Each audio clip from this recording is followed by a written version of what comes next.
Welcome back to the learning session.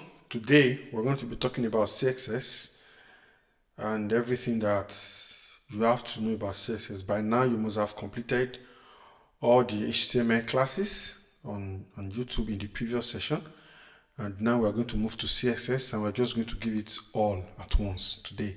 The CSS class, then after that we'll now move to JavaScript. We're going to spend a lot of time with JavaScript, like a month.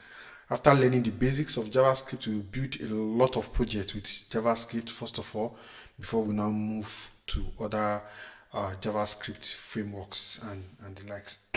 So you're welcome once again. So let's get to it.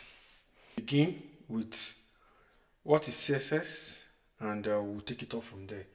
So I'm going to create another inside this in the second class. You might name your own any name. So I'm going to create a new file inside second class, and I'm going to name it index.html.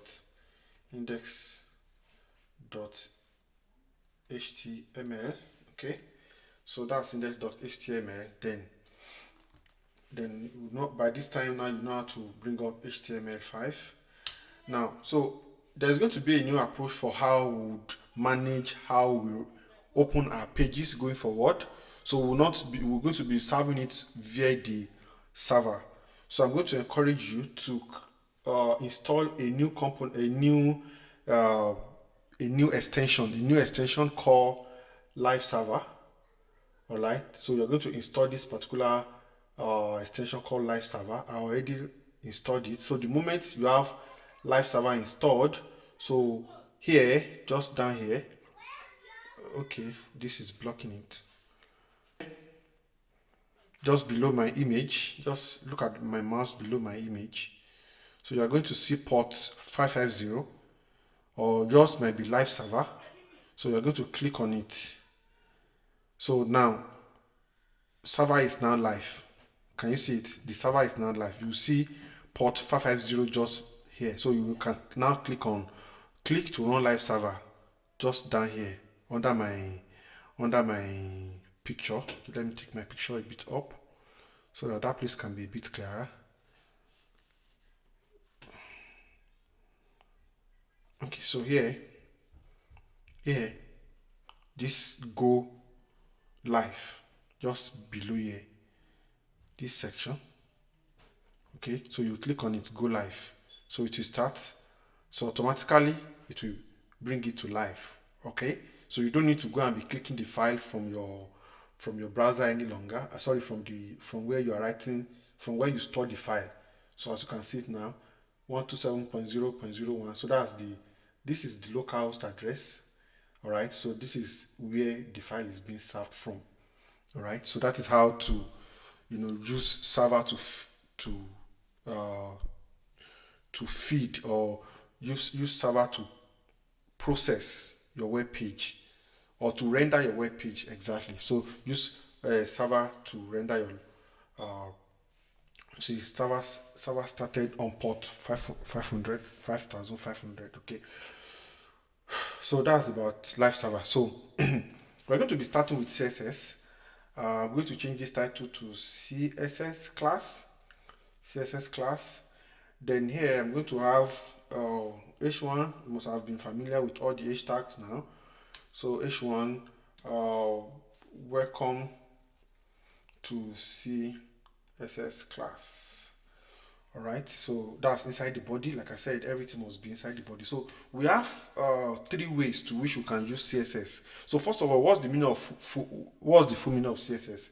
CSS is cascading style sheet. Cascading style sheet. So what it means is that the website we'll be creating looks very ugly. They are not beautiful.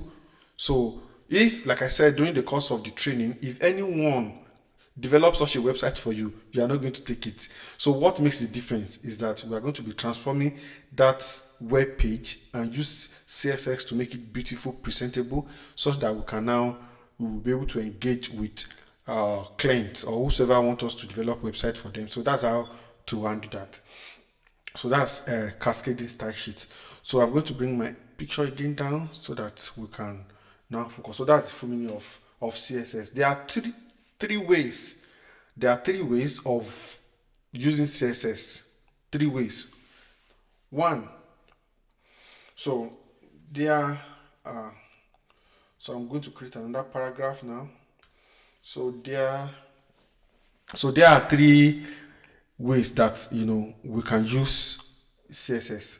There are three ways to use CSS.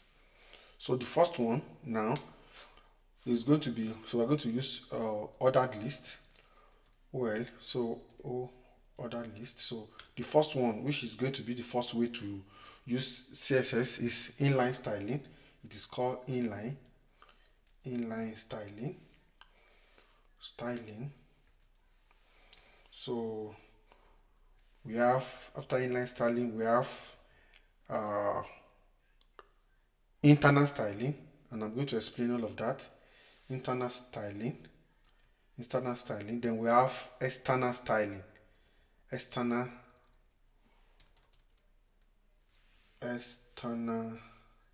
styling. So those are the methods of styling that that is available when you are styling your page.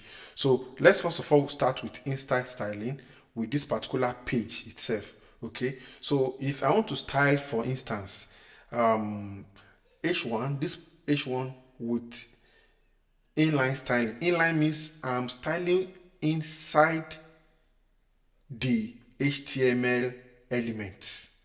So there is an HTML attribute called style like this, that is available for all HTML elements. So what it means is that you want to style this particular element called H1.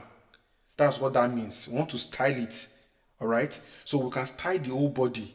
For instance, this whole body, we can style it. It will be applicable to everything inside the body. But if we are styling a specific element, we use style. It's still the same thing. Okay, so style now, for instance, the header, we want the header to have a color of blue. See, it's giving me different options. So let me say I want to use blue. Okay, then if you see that, just look at how the styling is. Color -blue. This is the color. What's the value of the color I want? Blue. And this what will I call it? This ID is intelligent to even suggest other colors for me. In those days when we started programming, okay, so most of this color code, you will know it yourself. So it can be anything. It can be blue. It can be shades of blue. You can make it any shade of red. Any shades of the color is all available here. And this is telling you all the browsers that can easily interpret it. Edge 12, Firefox 1, Safari, Chrome 1. So these colors will work on all of these browsers. So if you are using a browser that is not any of these three, there are tendencies that the color might not work this way.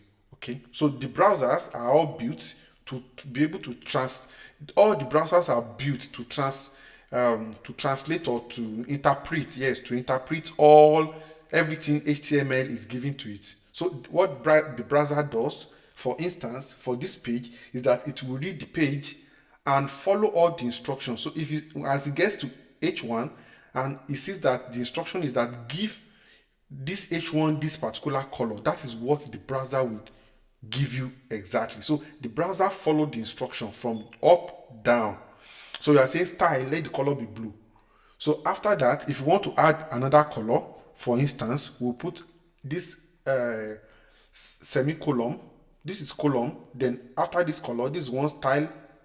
So we'll put semicolon just in between the this particular double quote.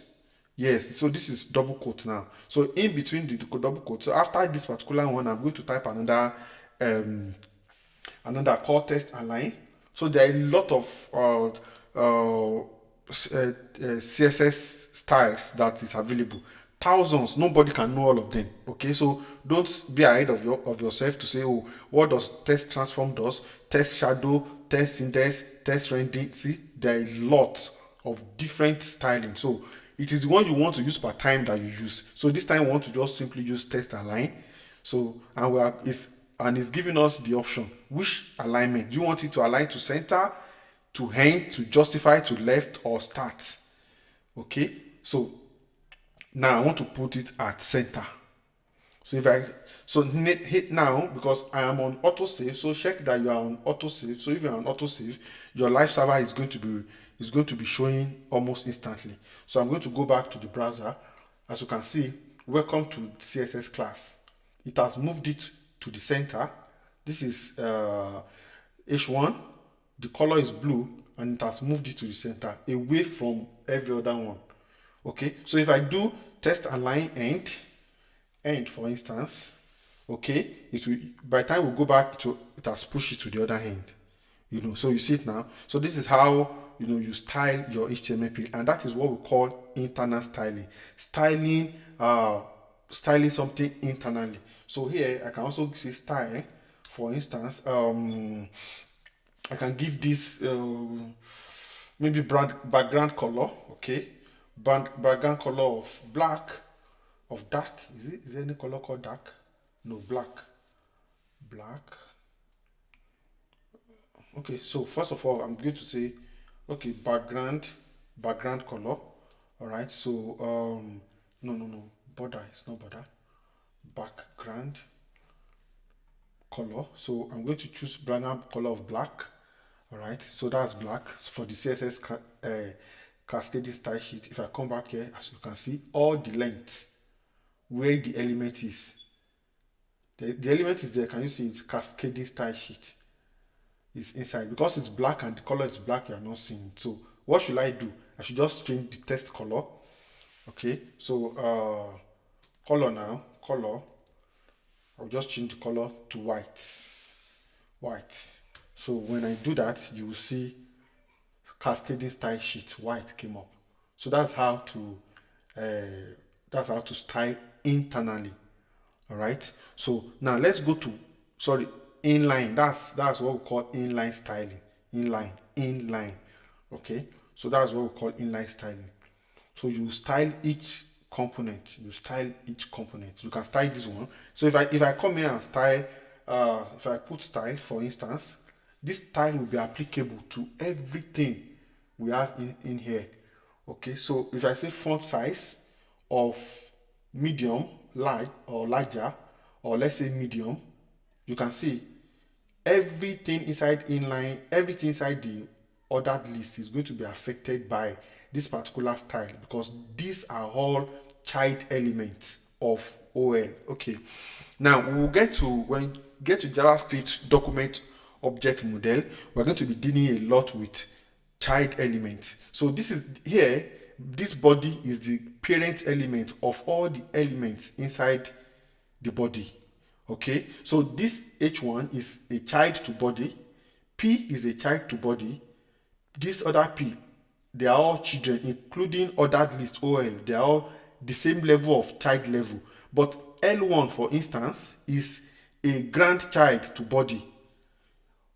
OLI, this LI is a child to OL, and all these LI, they are all children of OL. So as I said, style font size medium, it will be applicable to everything inside this particular style. So if you go back here, you see the styling is a bit different, but it doesn't make a lot of sense now because no major change. So let's give it a color of red, and let the color be red. You will see how the color has changed to red. Everything inside the ordered list has changed to red. Okay, so that's how that happens. So but if I don't want this one to be red and I want it to be blue, I can come back here and give it its own style and call it color blue. So the latest styling will override the parent styling. So if for some reasons you don't want a particular element to have the same style that every other element has, okay, so what you do is that, no, you don't want that to happen, you can style the individual element. So the last styling in the hierarchy takes precedence over the others. So this particular color of blue override this red. Okay, so test case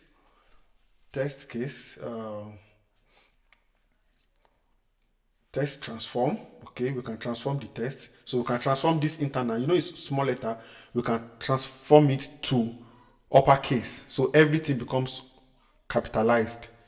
Or this capitalized will change the first letter to the first capital letter, but if you change everything to uppercase, for instance, it will change all internal styling to uppercase. So that is what styling does for us. It changes what are inside HTML element. So that is, so what we've just done here is what we call inline styling. Inline styling.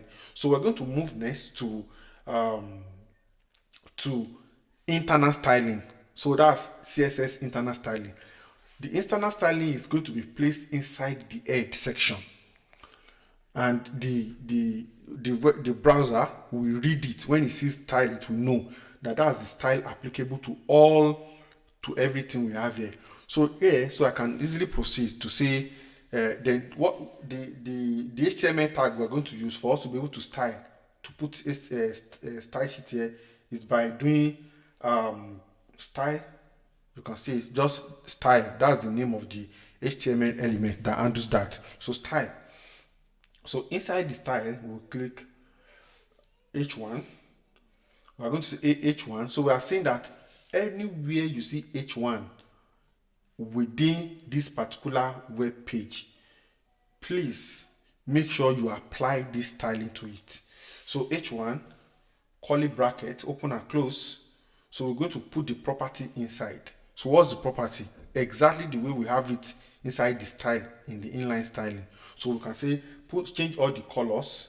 Color is always the nearest thing that comes to the brain, to brown. Let all the colors be brown. Okay.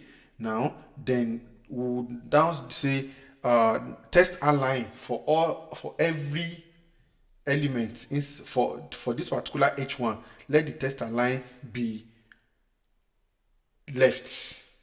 That's, let me put it at right. I think this is right hand.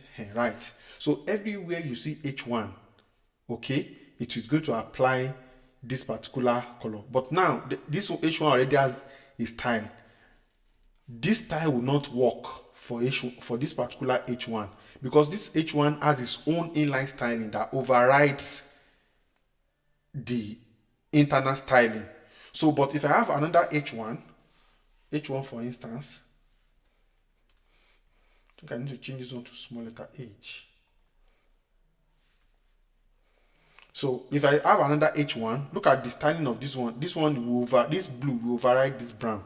So if I come back to check now, you will see now that this H1, welcome to class, is not, it didn't come out as brown, because it has an internal inline styling that overrides the internal styling. But if I create another H1 as I've done here, and I said inline styling, internal styling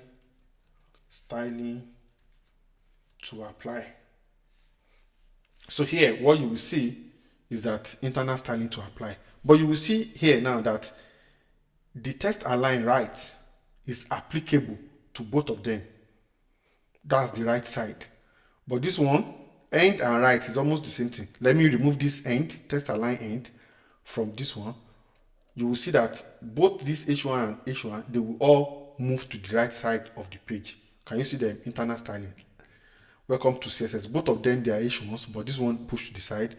So, okay. So if I decide to change this one to center, for instance, to align center, for instance, it will move to center. So that's how to actually handle the styling for internal styling. So that's internal styling. All the styles you want to style this particular application will be there. So we can do as much as possible when it comes to all of this. So let's take, for instance, so that's that. Let's progress to CSS selectors before we move to external. Okay, so there's something we call CSS selectors and styling. They are selectors that you can use to select things. So so let me leave this at this. So we will stop at internal styling here. So if I want to style, what other thing could be here that I can style? So let me say div, for instance, a division. This is a long paragraph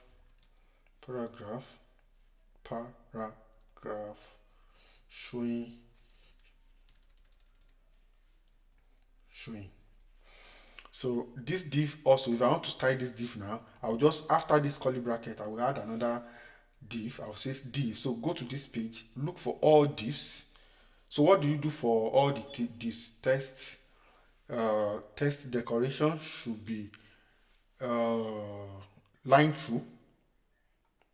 Okay, line through. Do we have double line through? Do we have double? Okay. Text decoration.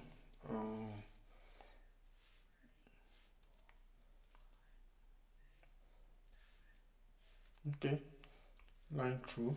Okay, so line through. So that's the div. Maybe let's use okay, div. So if, as I put line through now, it will come to this page. Anywhere you see div, whatever is inside the div is going to have a line through it. So if you go back here, you can see the long paragraph showing. So that is line through. So it could be underline. So if I have another element called okay, OL, maybe I want it to underline all the OL, everything inside OL. So I can also come here and do ordered list, okay, because it's there, and I will say text decoration, I'm going to say underline. So underline. So there's another text decoration overline, that is going to be over it. So as you can see now, it has underlined all of the L1s, LIs lists. So you can take your time now, just pause this video, walk around other examples and just pick anything and see what will happen. Text transform. I'm going to tell you, I don't know everything that is there, you know. So text transform is going to give me option. Okay, when you want to transform to uppercase or lowercase. So that's what text transform does. There's another, so there are a lot of them that we'll get to when we want to build fully. So that is that. Now, so that is how that works. So I'm going to create another file. I don't want to touch this file so that it can remain there. I don't know if I've initiated. So another way to push your code online, for instance, is to come here and just put the commit message instead of using the terminal. You know, then I was teaching you how to use the terminal. Of course, most times you are going to be using the terminal in most cases. So git add, I can do git add here and git add here. So that means to stage all the changes that have been happening to the file since I started working on it. So I can do git add or dot. That means it should add everything it should add all the changes to it, to the stage change. So it's moved from changes now to staged. So we can now commit it from here, or I commit from here. So I can do git commit, or this place will automatically help me. I will just put the message here, you know, starting CSS. I'll just put the message there and I'll click commit. It does the same thing. If you're using the git commit command there and this one, it does exactly the same thing. Okay, so I'm going to commit it now and I'm going to move my changes. Okay, so it has committed it online. We'll do a full git section later, git branch and all of that. So we'll do it later. So that's that about that. So I'm going to create another file now called do I do everything here? Okay, let me just do everything on this file. Okay, so let me bring this down. So now let us talk about H1. Let's talk about CSS selectors. So CSS selectors. Okay, so now I'm going to write so these are the things that you can use to select. There are two type of selectors. We have class and ID. Okay, So P, there are two types of selectors in CSS. So the first one on that list now, the first one is ID of from the word identity, ID, just ID like that. And second one is class. So those are the two selectors. So the ID is just, so you give it an attribute of ID. So now if I have two paragraphs, like for instance in the whole page there is this paragraph, okay, there is this paragraph, all right, there is this paragraph. How many paragraphs do we have on this page now? Three. One, two, 1, 2, 3. This one on the whole page. And here, let me remove the styling for this particular paragraph, for instance. Okay, let me remove the styling for this paragraph. Okay, let me remove the second styling the second paragraph does not have styling. The third one does not have styling. So we want to style this particular paragraph externally and not internally. How do we know which paragraph we are supposed to style? How do we know? Maybe we apply a singular first of all. Let's come to the styling. Let's say on P, we want all the text inside P, for instance, to have a text size. Is this text size adjust? Font, okay, to have a font family. Okay, we want it to have a font family of Lucid Sans. Okay, that's font family. Your own VS Code is supposed to bring it out for you. So this is a font family for all P's. So if I come back here, the P, see the P, our P has changed. The styling of the P has changed from what it was. 1, 2, 3. These are the 3 P's. 1, 2, 3. The third paragraph. Okay, so it takes the font family. So that's applicable to all. So what do I want to do again? I want to do maybe font weight or font size. Font size now, maybe I want to say smaller, very tiny.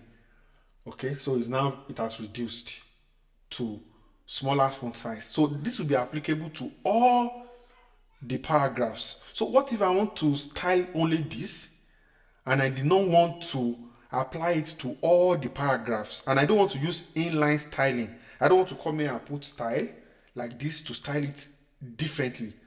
That is where the CSS selector comes in. So we can give this P, for instance, an ID and say we'll give it an ID and say let the ID be it can be any name, description. Let me call it description ID because it is describing what we have here. So this description. So that's the name of the ID. I don't want to use a long name, but since that's what comes to mind now, so I'm going to copy description, and I'm going to come here and I'm going to, so how do I access the P that is called description with this ID?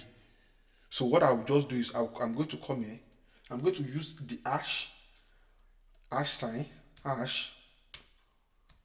Okay, my own hash is this hash. Okay, hash. I will put the name of the ID, which is description. I'm going to say hash description. So I'm going to ask, so what this means is that on this file, look for all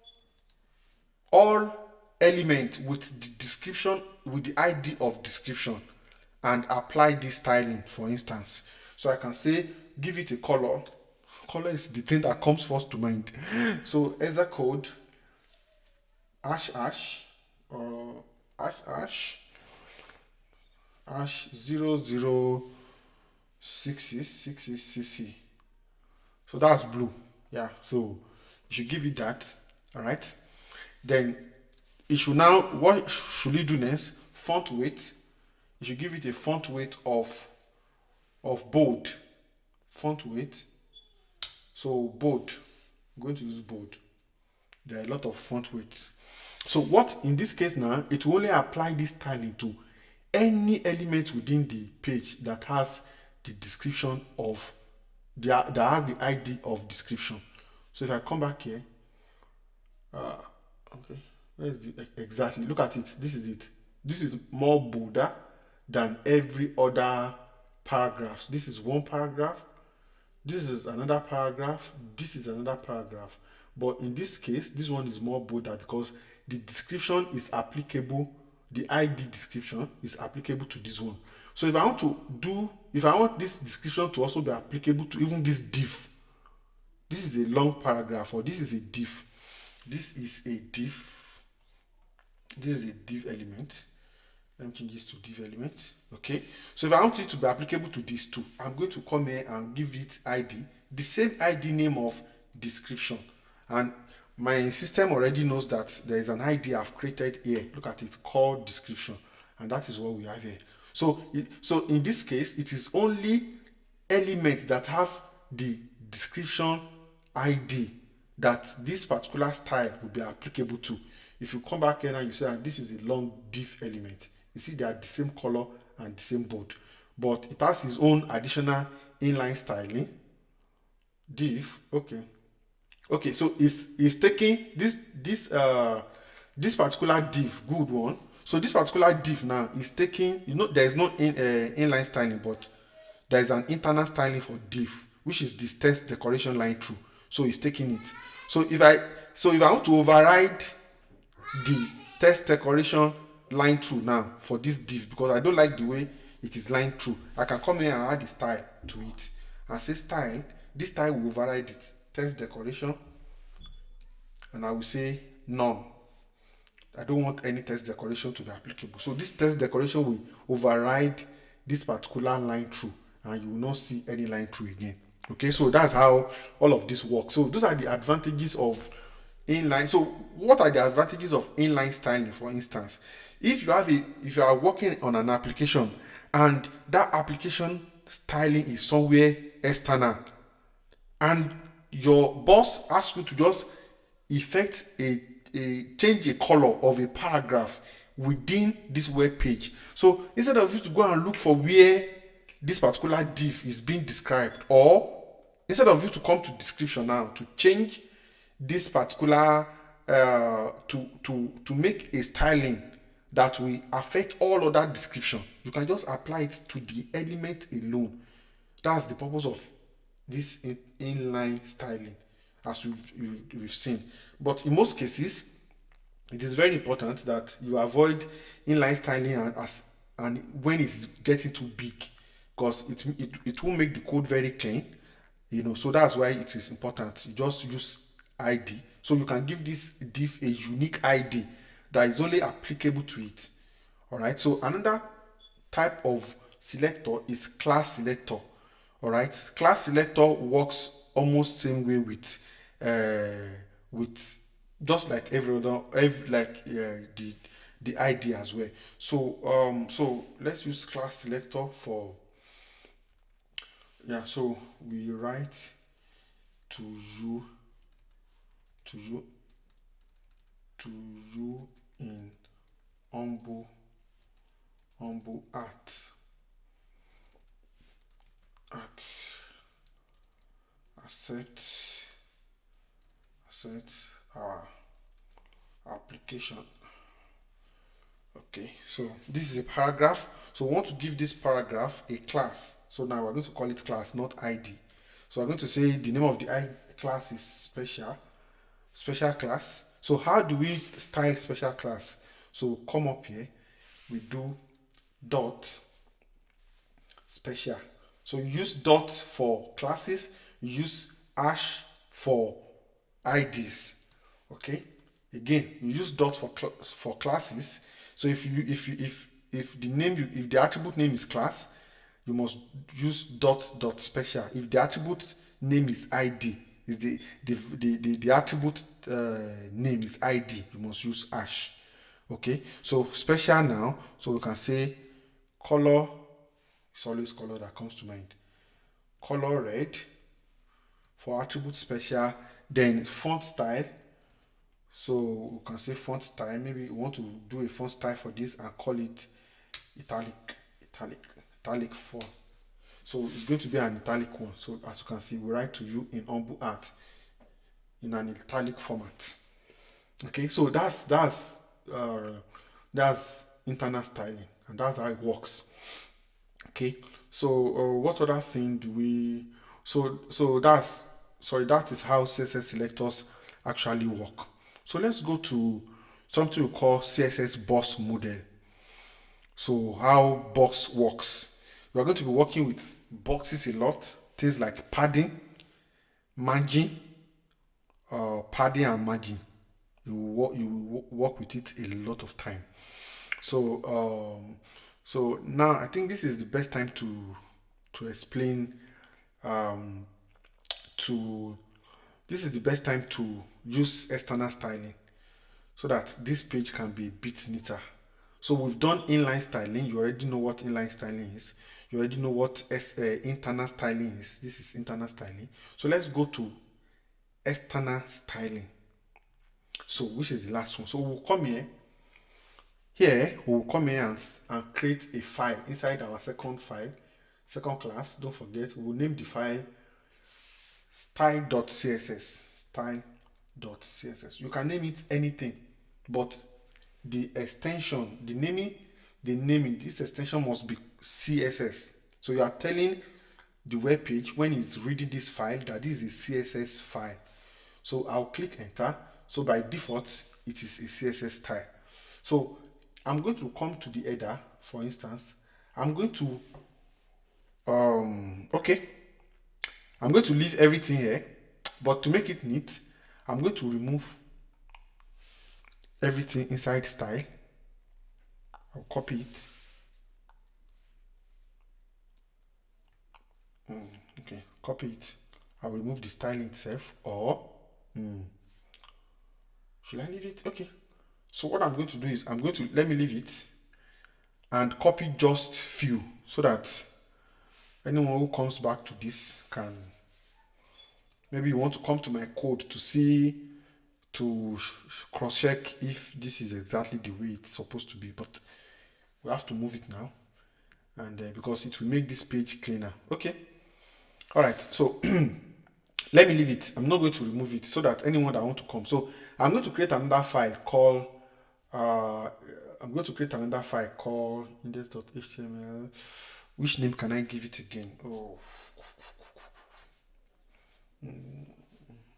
okay, index.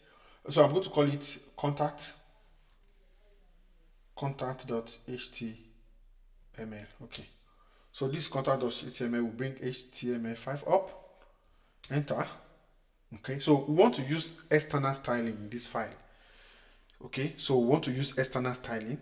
So we've spoken a lot about inline, internal in index.html. So for contact.html, we're going to use external styling. So I'm going to come here, I'm going to create a div. Okay, div. So I'm going to give this div. Inside this div, I'm going to have this paragraph, and I'm going to call it the paragraph anything. This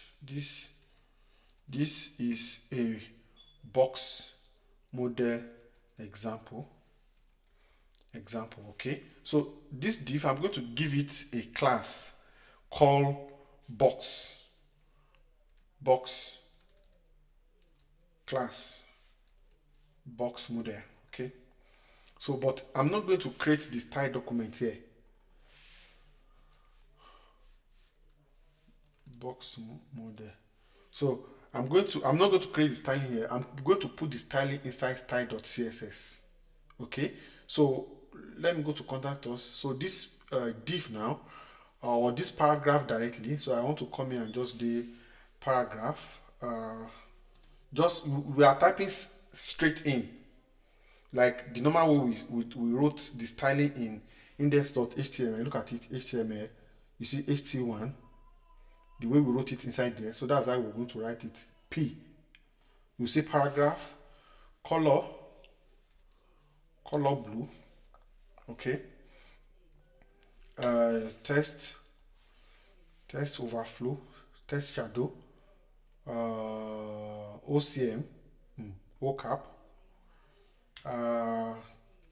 font, text decoration, overline. I want to see what is the meaning of overline. Font size, medium, okay. Font weight, font family, choose any family. So that's for P. Now it is not going to be applicable to contact.html page. So contact.html. So I'm going to come to my URL for me to access that file now. I'm going to change this to contact.html. That's the name of the new file I created. Yeah, so this is a boss model. What I did is I went to edit the, you see, second class. That's the name of the folder. This is the name of my file, contact.html. So that's how I got to this page. So this is a box model. So, but this styling is P, is not yet applicable. So I'm going to come to the immediately under the title. I'm going to include I'm going to reference that style sheet, this style.css. I'm going to reference it here. How do we reference it? We're going to use the HTML element called link. Remember, I told you the other time that there are a lot of elements, there are a lot of HTML elements. You cannot learn anything, or HTML tags that you cannot learn anything at a time. But as you continue to develop, as you continue your software development journey, you come across more and more, and that's what is going to happen. So it's going to be link, and here I'm going to just click only link. So relation style sheet. So that's the meaning. What was the, look at it, this attribute names a relationship of a linked document to the current document. This attribute must be a space separated list of link types value. So relation, that RE means relationship. How does this web page relate to this file? It's going to see it as a style sheet. If it's going to be a JavaScript, it's going to see it as a script. So href now is going to be what is the reference? Where do we see the style sheet? So we're going to give it a name. We're going to call it style sheet. Style href style dot css. Okay, style.css. That's style.css. You can see it's style.css. So I'm going to come back here now. If I refresh, it's not working, as you can see, and it is good. I'm excited that it is not actually working the way it's supposed to work. It's not working. This is my style sheet. Okay, look at the folder I'm inside the web. You need to start understanding how folder directory system works, how files work in folders. You have to start understanding it. Now it's not working. I'm confused. Why is it not working? So I'm now trying to contact.html. I now realize that this style.css is not inside this particular folder. Look at it. Style.css is outside, is directly inside web folder. Can you see? First class is a folder. This one is a folder. So, and I'm trying to reference style that is outside second class from inside the folder. It's not going to work. So what I will just do is I will move it into style inside the. How am I going to move it? I would click. I will right. Is it right click? Left click. Yeah. Left click on it. Drag it inside second class. So you say, are you sure you want to move style.css into second class? I will say move. The moment I move it and I go back to my page, you can see it has implemented it. So because the style that I created the other time was outside second class folder, that's why it's not seeing it. And many of you will have the same issue. Okay, so that's that. Okay, so if for instance, so that is an example of external styling. That's an example of external styling. So the file is outside. It's outside the styling is a different file on its own. We just come to contact.css and reference it like this. Okay, so that's how that works. So let us go to box model now. What is box model? Box model is how to understand padding, margin, border, background color, border color, etc. is key. So we want to give this particular div. So if we have different type of divs, there's another div. So I'm going inside this div, I'm going to put another paragraph. I'm going to say this is the second div. Okay, so this is the second div. Let's spend a bit of time with the CSS box model. That box model is an important aspect of programming, and you will continue to use it. Padding, margin, border, they are very, very key. So we're going to spend a bit of time there, and we're going to be using external CSS that we created to undo that. The external CSS that we created. Okay, so this class model. So from what we've taught earlier, so I'm going to go to CSS. The name of the class is class model, is box model dot box model. Let me be sure. Contact box hyphen model box model. Okay, so that's the name of the class. So we're going to give it the box model. So we're going to give it a width. We want to determine the width. Maybe when you want to create boxes in your application, you have width for them. So I'm going to give it 200 pixel. All right, that's the width. Then we have height. The height of it, the height is going to be 100 pixel. All right. So then we're going to give it a padding. I'm going to explain padding. Padding is okay. I'm going to explain when we get to the page, but let's create border color first of all, so that we will see the border of this particular yeah.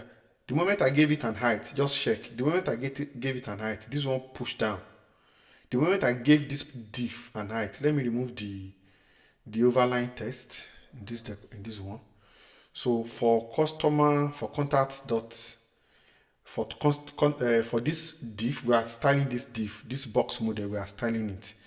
So you observe that the second, let me change the color. Let me change the color of this one to, I'm going to use inline style color. I want it to be different. Color red. Okay, so always blue and red.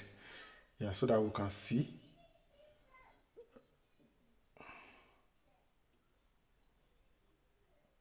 Color red, supposed to be red. Okay.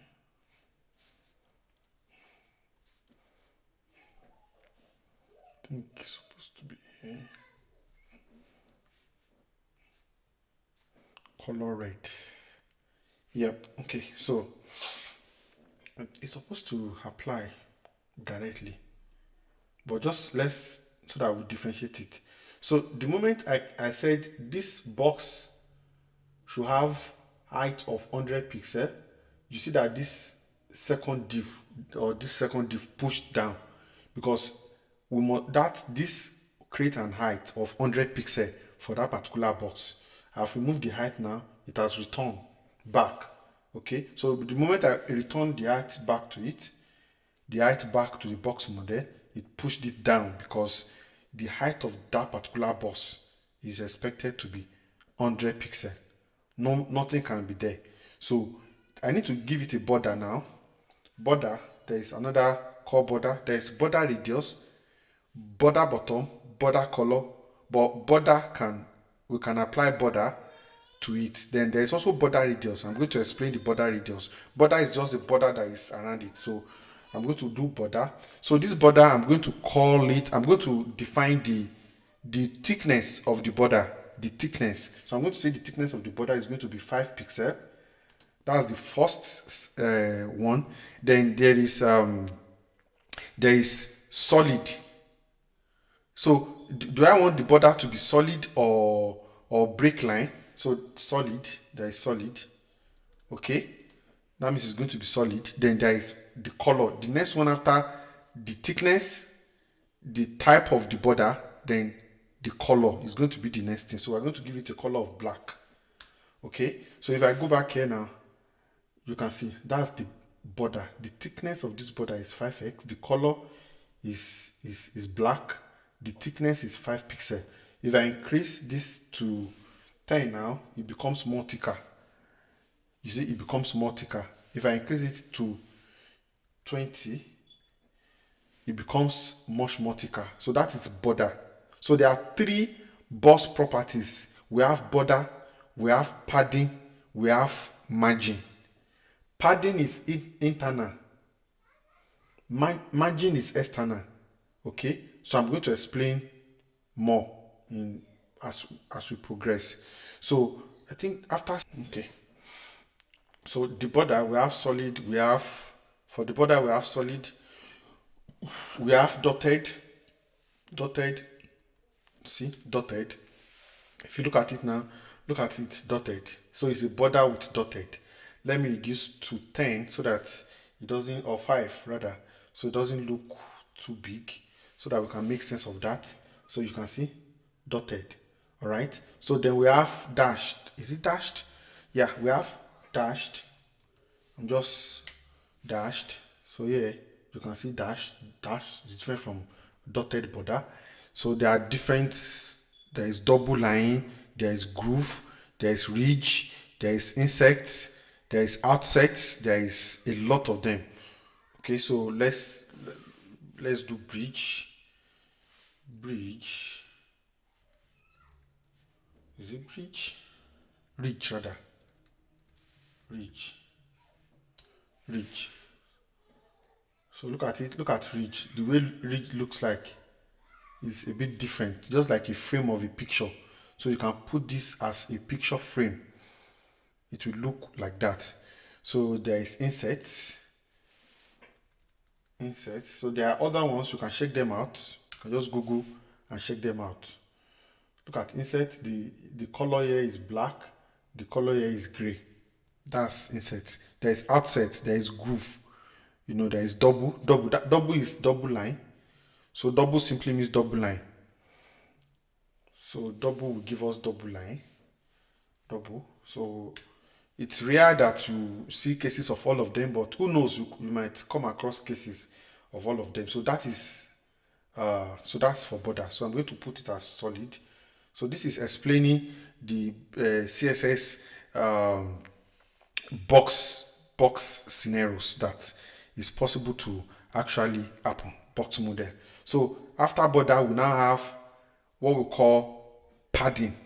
So padding, there is, look at it, there is padding top, padding, then there is padding left, padding top, padding bottom, padding inline, padding block. The only ones I've used is the 4: left, top, bottom, right. Left, top, bottom, right. So it's left first, then bottom, then, you know. So but if I do padding, instead of having, let me put 80 pixel, if I leave only one 80 pixel like this, look at what happened.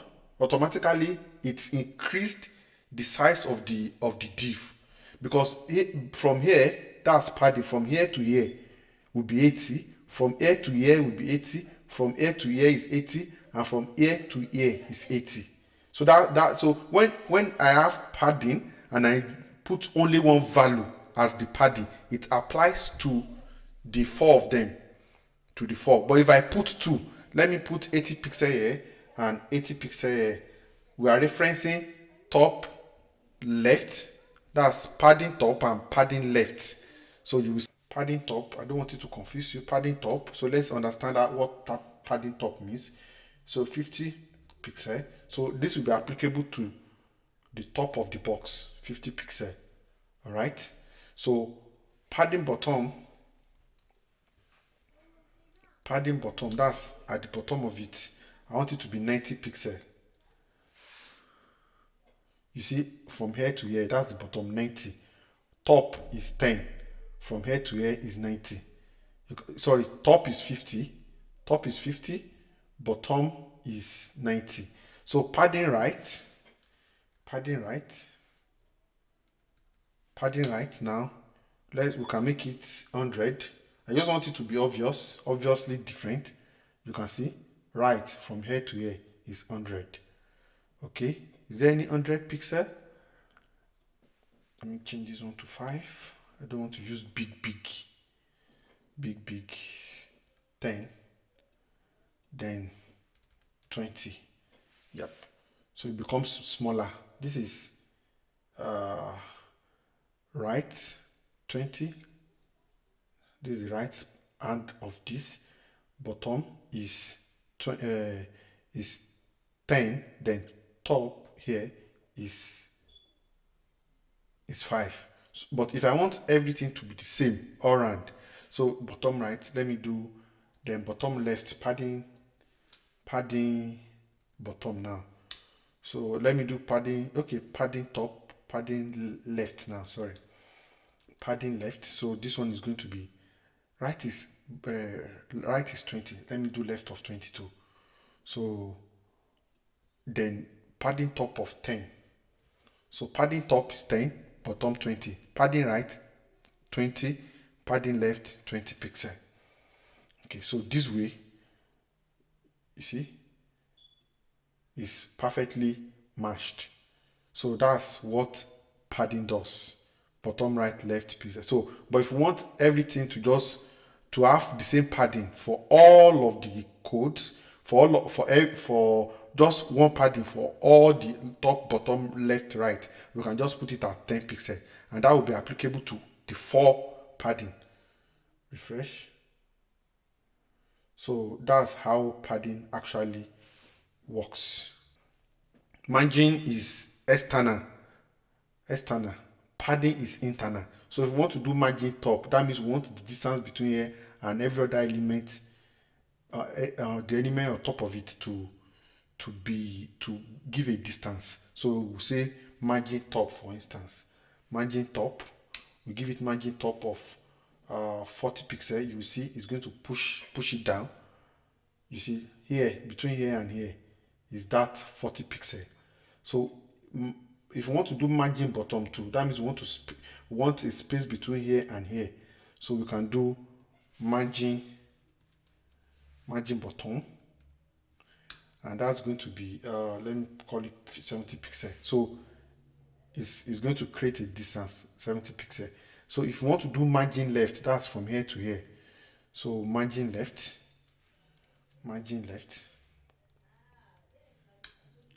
So let me put it at 30 pixel. It's going to push it.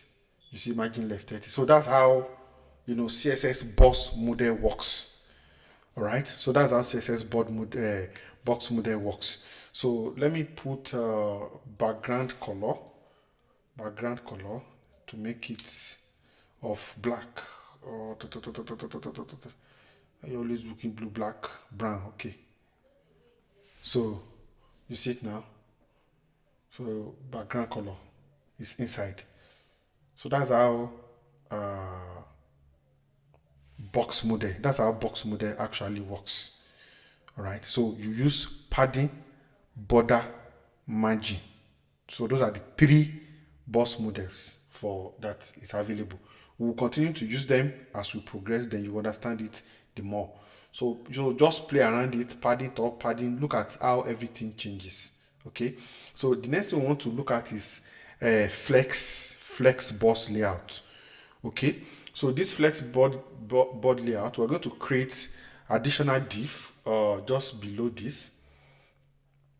I'm going to create an additional div just below this to demonstrate the Flexbox model. Okay, so I'm going to create a div. I'm going to name that div. I'm going to give the div a class of. I'm going to div a class of flex container to help us to understand container.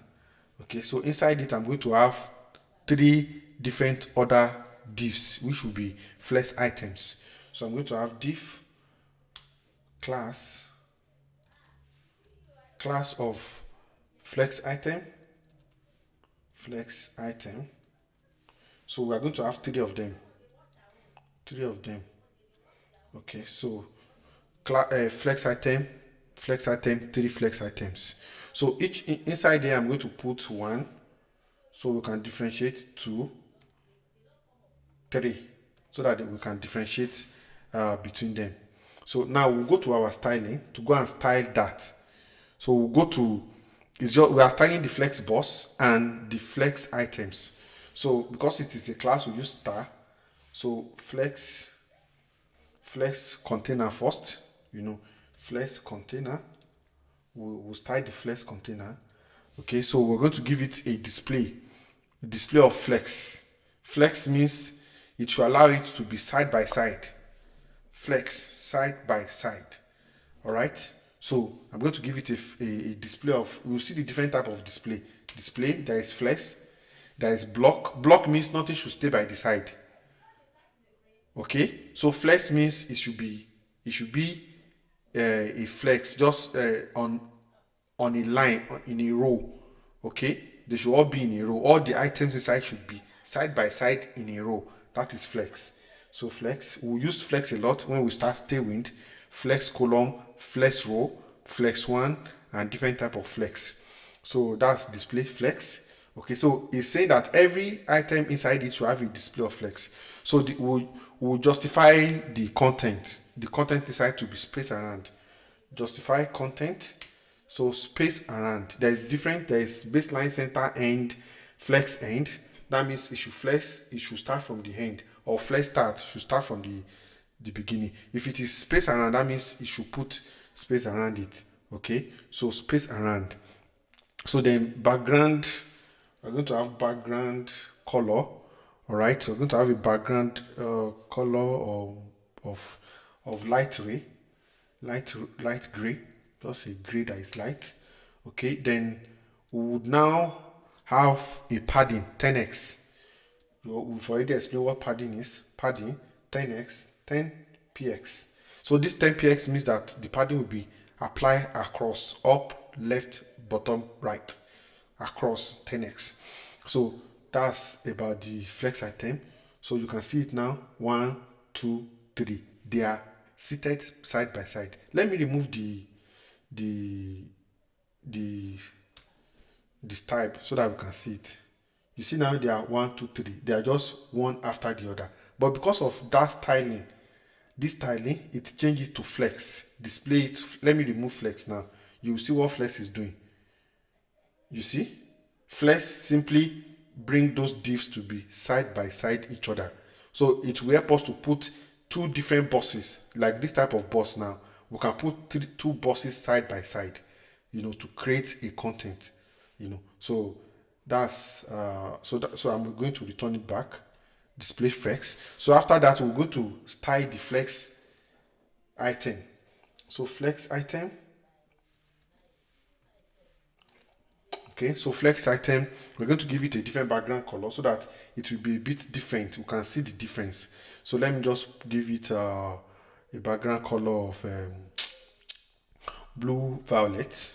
Okay, then let me give it a color. That means anything that is inside, it should be a color of white. So the word, all those numbers will be white. So if I go back now, we can see 1, 2, 3. The color has changed to white. The background color is now that blue violet. Okay, so I can give it a padding of 20 pixel. That means internally padding 20 pixel.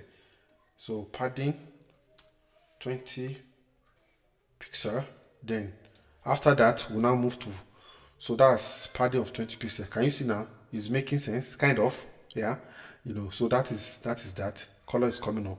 So the padding from here to here, 20 here to here, it is auto padding. That means all the padding is applicable on both left, right, up, down, bottom, up.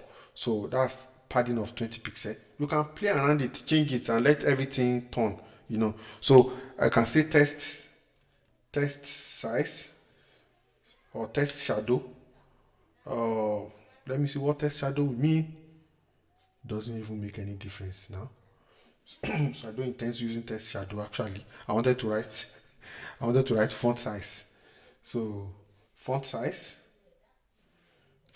of what can I use? 30 pixel. So a bigger font size. Then to test align. I want it to align center. Pam. So you see it now. the size is now bigger, the items are assigned center. So that's how box happen. That's box with flexing. That is what we just did now. So there is different type of flex. So there is flex. There is another. Let's look at more flex type. So flex, there is flex. Let me check what flex boss means. Flex boss. I don't know if I've used it before. Oh, okay, okay. So it makes it a boss. So flex boss.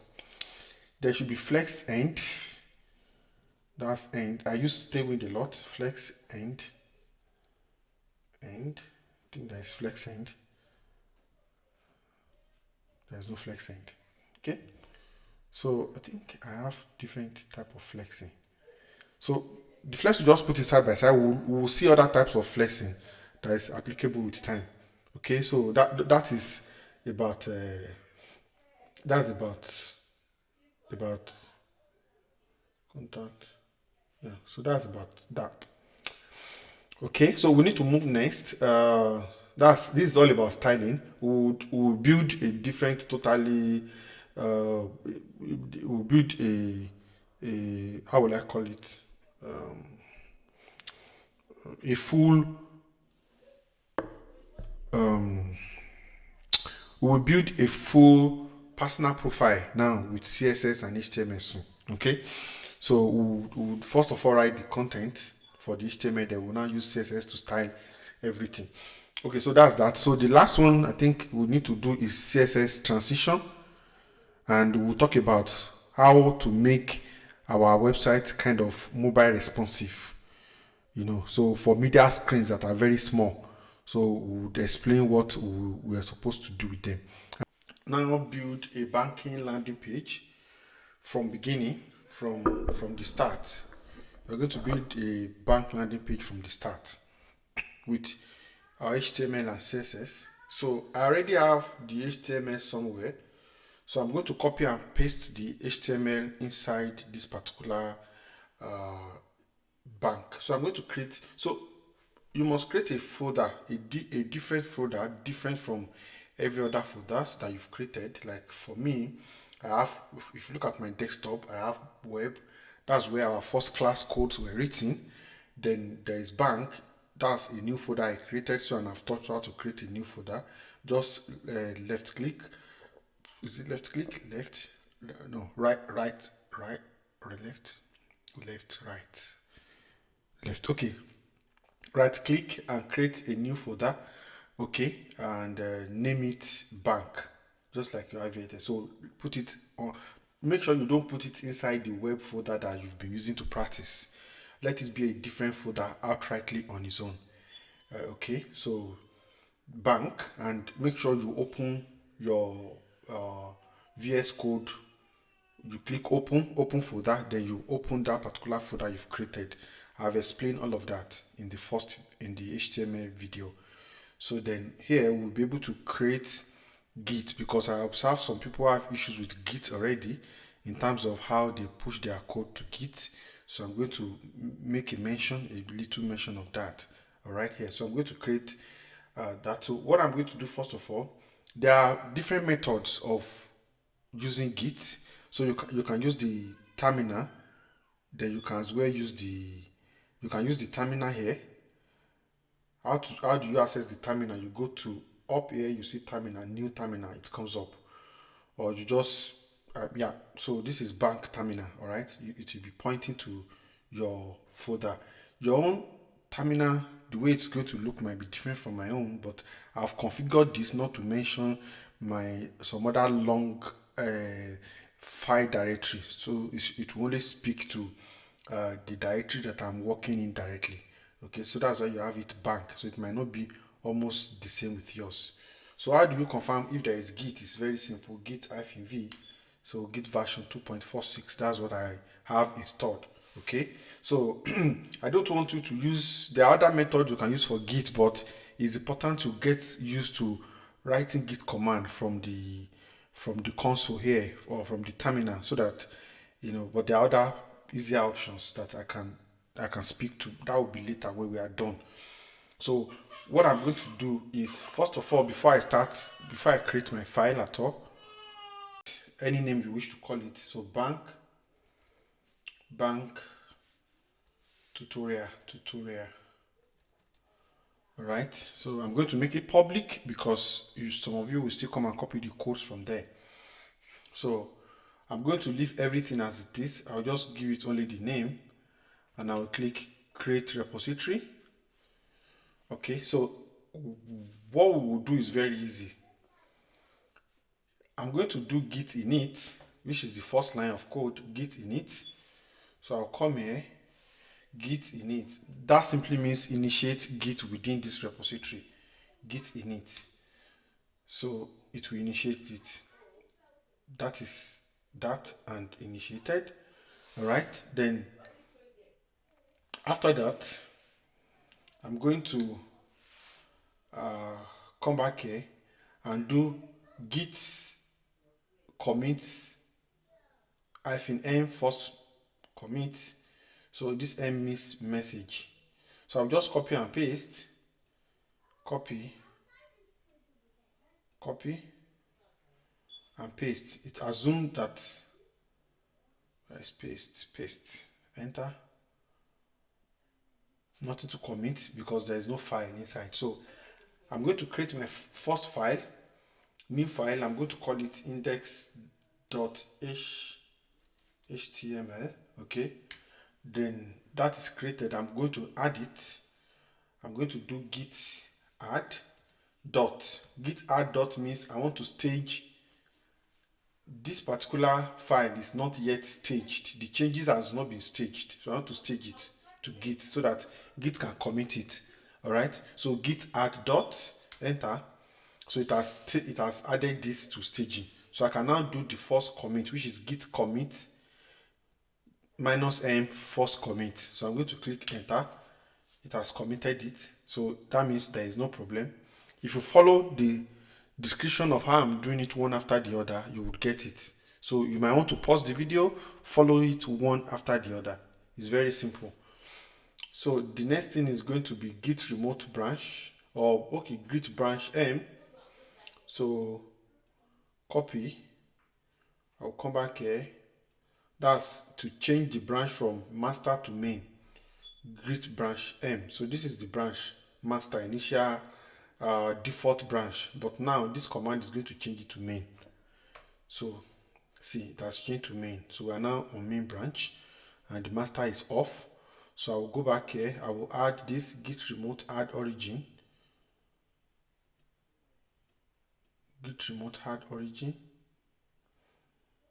copy. So here I'm going to also paste. So enter. So it has added it to it has added this this file to origin. That means it has added a remote repository to it. So anything we now push will be going online. So I'm going to come here and push, make the first push, copy this. It's very simple, and I'm going to paste it, enter. Then automatically it's going to be there. So that's how we do it. So I'm going to click clear. It has been cleared. Okay, so that's that and perfect. So the HTML, I won't need to be typing them one after the other. I will just copy the HTML code and paste here. So when you are watching this video, you go to my GitHub and search for bank tutorial. You will see the index.html file. Nothing's there now. Yeah, so nothing's there now. So what I'm going to do is I'm going to copy it locally. Just a minute. Paste. So we have all of the I'm going to bring this down for now and reduce this. So this is the file we want to work with. We are developing a modern bank, a mobile bank, modern bank. So that's the title. So we're using the navigation tag with a class of navigation. The logo, this is the modern bank logo. So with a class of logo because we're going to style it. Then This is a toggle bar. This is I class. This is another, like I said at the first video, you are going to be having to come across a lot of new tags. So this is I class from this particular uh, external. This is an external CSS file, okay, from Cloudflare. So it is called, it is a CDN, it's a CDN file. So I'm going to explain that to us later, but it's a CDN file that is located on another website somewhere, but we can easily have access to the file here using this particular link, this href. Remember, during the course of the class, I spoke about styling. So this time around, we are using external styling. This is an external styling tool. This is locally hosted. This is hosted on CDN. All right. So that's where this is coming from. So we also give it a class fa bar. We also give it a class of menu toggle. So we'll start styling all of them. We have an hero section, we have about us section, we have the service section, we have contact section, and we have footer. All right, those are different sections. Now I'm going to come back here. I'm going to make it live. Can't you read this? Okay. So I'm going to make it live here. Okay, I've explained how to make it live. So I'm going to uh, bring that up. So to make it go live, I'll click go live. So we don't need to be clicking the files again. So we'll just click go live. Meanwhile, before you can see this go live come up, you must have installed an extension called live server. And I've explained how to install that. Live server is there. Live server, you install it on your system. I've already installed it. So when you install it, then you will see an icon go live here. So we're going to run a live server that would render this particular page, that will serve the server serve files. So it's going to serve this page on the browser. So I've clicked it now, starting. Yeah, good. So it's up, and this is the HTML file. As you can see, everything they are looking very unstructured. Not looking too beautiful.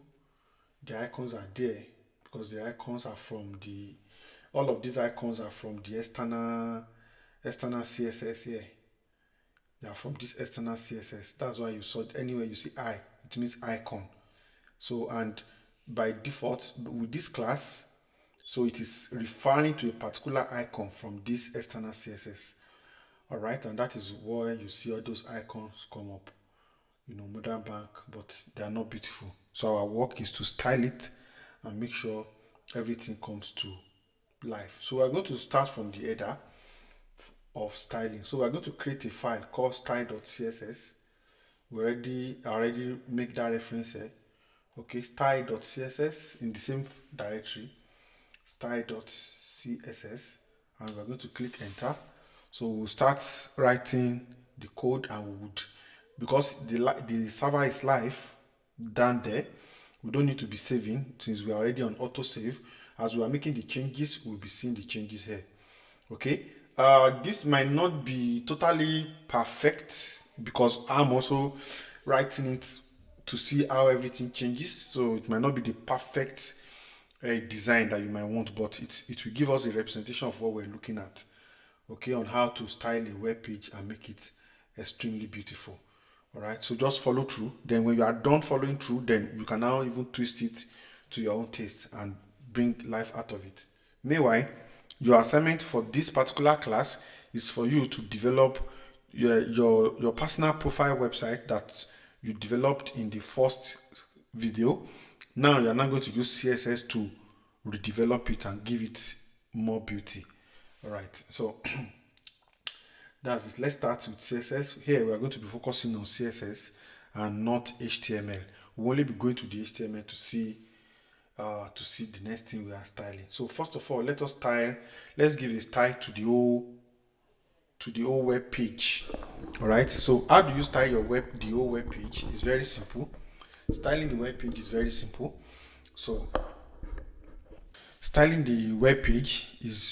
simple. So we want to apply a style that is applicable to all the page from beginning to the end, the web page itself. All right, so we'll come, and how we'll do that is by saying style star that's applicable to the whole, is a base style to the whole page. Then what do we want to have? We want to say margin. We don't want any margin at all for the whole page, so we're going to give it a margin of 0. All right, so then we're going to give it a padding of 0 as well. Okay, then the box size is going to be border box. So box size, like I told you, there is a lot of is a border box. So there's a lot of, you can Google what that means. There's a lot of stylings that you might not know all of it at once. You start meeting them. So we're going to have body. So body now, so we want to style the body. So this is now going to be applicable to everything within the body. So this is applicable to everything within the body. That's from 10 to 162. The first application, this particular styling, okay, is applicable to everything from page 1 to 163. But the next one, which is body, is applicable to only the body section. Okay, so the body now, we're going to style the body. We're going to use a font family. So font family simply means it's going to be applicable to all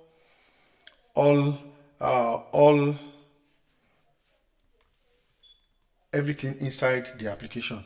So I'm going to use this font family area. Then next, I'm going to give it a line height of 1.6. Line height, I think that's too high, of 1.6. So I'm just going to do it 1.3. Yeah, 1.3. So line height means the height of the text within the body. Your text, the height from here to here, or the height, the length, from here, if you want to measure it from here to here, that's the height. So just 1.3, that's the line height. Then the color, we're going to give it a color. That's the color of every text within the application. Okay, we're going to give it a color of black, just ash, black, yeah, just like, is it black or dark? Yeah, it's not totally black, it's around, yeah, that's just the color. So that's applicable. So you won't see anything now because it's just, you're just starting. So that's that. So now let's go to the container. There is a container. Where is container? This class container, class of container. Let's look for everywhere container is mentioned. So we'll see Control F. You can use it to search for a word, container. Okay, so container is mentioned 4 times within the code. How did I bring this up? Control F, that's control find. So I'm going to just click enter. It will continue to take me to all the containers. So each of the sections of the application, from footer, about us, home, the base div, all have container core, all have a class called container, and whatever we write in this style will be applicable to the container. So because it's a style, it's going to be dot container this. Okay, so max width, we're going to give it a maximum width. That's the length that it's going to have. So max width of 1000 or 1200. So every container within the application will have a maximum width of 1000 pixel, 200 pixel. Then the margin, we are going to apply a margin 0. That's top left. Okay. Then the next one, bottom right, which is going to be auto. So auto simply means the margin should be automatic on both bottom and left side. So it's going to be automatic and be centralized. So that's what that means. Then we'll go to padding. Padding 0, 20 pixel as well. So let's see if there's going to be any change that will be coming to our application now as that. So no major change now. There's no major change. Yeah, the port is running. So there's no major change. Autosave, yeah. So that's that. So now let's get to navigation. Let's get to navigation. This is the navigation section. Here, that's where we have the logo, the toggle bar, that's like a hamburger, then home, about, contact us, and services and contact. All right, so that's the navigation section. We want to style this section. Okay, so we are going to start that styling with a background color to make it a bit different. So because it is dot navbar is a class, so it's going to be dot navbar. So dot navbar, navbar dot navbar. So we're going to give it a kind of a linear gradient color. So for the background, so we're going to say background, just background. So the background we have the color, and it's going to be a linear gradient from one particular color to another. You will see it now. So we're going to say linear gradient. So this linear gradient is going to take three parameters, three values. First value to and right. So it is going to be from left to right. So it's going to be from now the color that's the color that gradient will start from. So that's the color is going to be 2C 3E 50. Okay, yeah, so that's that. Then to another color 349 8 dB. Okay, so that's going to be the background. It's going to be a linear gradient. So let's go back now to see if there's going to be a change. Index.html. Oh, index.html. We should start having changes now. Let me go live again.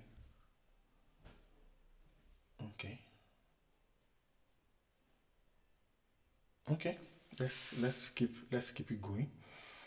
So padding, I think we'll give it a padding of 1 rem. These are all different ways to give length. Rem, em, it's a lot of them. So the position is going to be fixed. So what does it mean for the position to be fixed?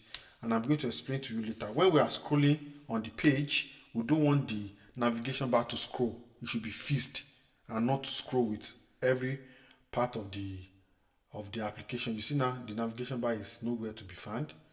You can see. Okay, but I think there is a problem. Style.css should have styles.css. You can see. I observed that no changes have happened since. Yeah, it's because the style is wrong. The way I reference it is wrong, and that's good. I love to be making such mistakes so that when you make similar mistake, you will know where to look to. So I'm like, this thing is supposed to have changed. Oh, okay. So it's a little bit of change. Look at the change now. For the header, we make sure that it is hanging and it is not scrolling with the page. So if I remove styling, for instance, the position, if I remove this, for instance, it will not be like that. You see it? So it's not like that. It's scrolling with the page. But to make sure it doesn't scroll with the page, we'll put that, we'll return the position and we'll make it fixed. All right. So we're going to give it a width of 100%. Now, why do we need to give it a width of 100%? And what does it mean? We want it to take 100% width of wherever it finds itself. That's the whole length. It should take the length 100% of it. So 100%. So if you come back here, you see it has moved. It has taken the whole width where it is applicable. That's what it means to take 100%. If I say it should take 50% now, it will be just half of the page that is going to take. 50%, as you can see, is half of the page, and it's even on. It's placed other tests are under it, but would make an improvement to that later. So so that's what the width is for. Then we'll look at the top. We'll give it a top of 0. Top of 0 means we don't want anything to be at the top of it. We want it to be the first element on the page, top 0. Okay, so then so you can do your own. When you are doing your practice, don't be in a rush. Change the numbers and look at the difference. So Z index, so Z index is 1000.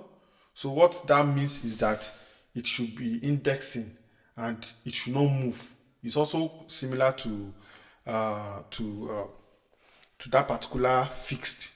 All right, so Z index is 1000. It is not entering. We will see when we use Z index of negative, you will also see when we use the next index of negative, but this is positive, you know.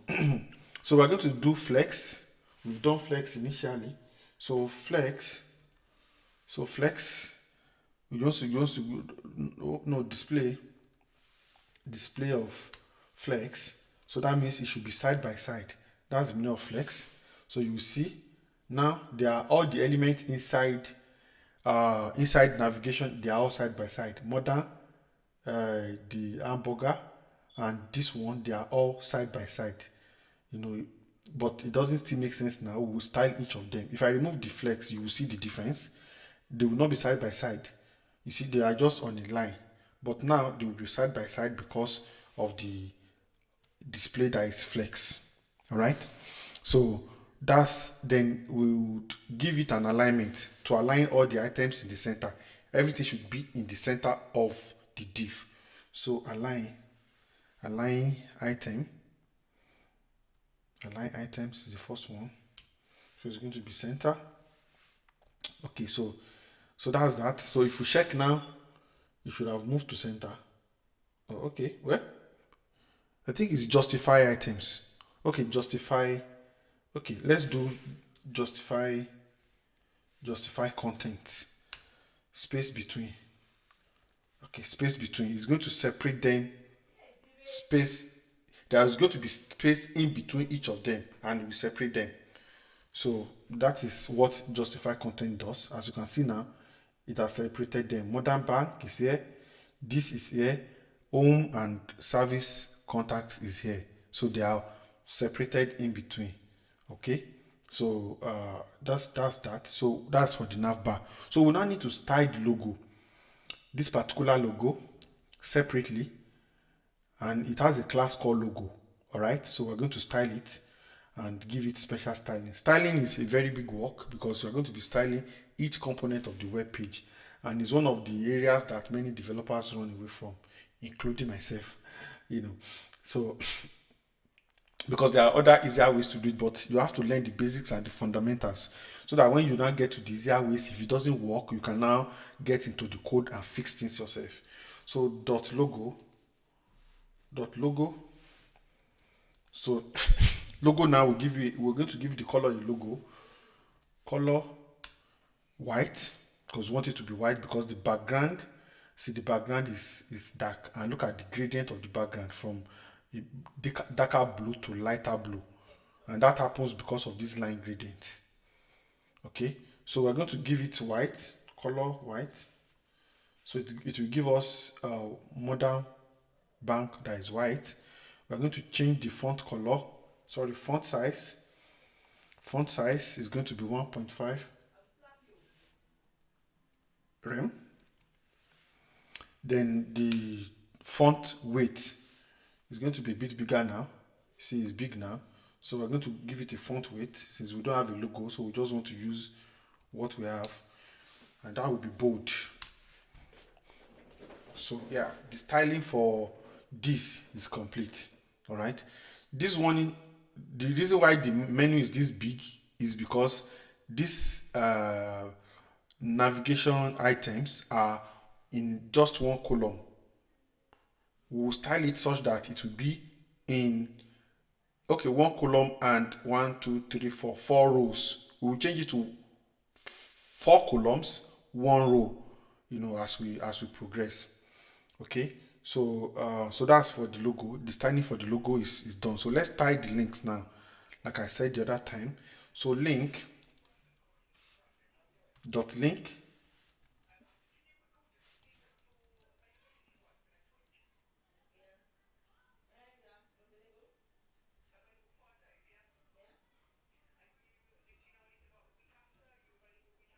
link, nav links. So it's not link, it's not, the class is nav links. So nav underscore links s nav links, let me be sure, nav links. Okay, so underscore links, so we want to style the nav link. The first of all thing we want to do for the nav link is to make sure that we give it a color of white too. Okay, first of all, to make it a display of flex, so that it's going to be on a straight line rather than everything in one column and different rows. So we're going to say display, and that display is going to be flex. I really wish you watch this video one after the other gently and follow through, because you need to understand most of these fundamentals and see how everything is changing. So nav underscore links, nav underscore, okay, see, it's not underscore, it's hyphen, and that's why the display is not working. That's why the display is not working. Okay, so nav hyphen links. So it's good you are seeing those mistakes. It's not underscore, it's hyphen links. And now everything will be home, about us, service, contact. They are all on the line. And we don't want this dot to be there. So we are going to change the list style to none, and the dot will go. List style none. We don't want any style for the listing. So it will, the you see, the all those dot disappears. Before, let me show you, let me go back. Before, see the dot, those dot, they are not beautiful. So with so display list style now, we'll now change it to none. So it will remove them. Then next thing is that you want to now style each of the elements inside the navigation links. Each of the elements inside the navigation links. So how do we do it?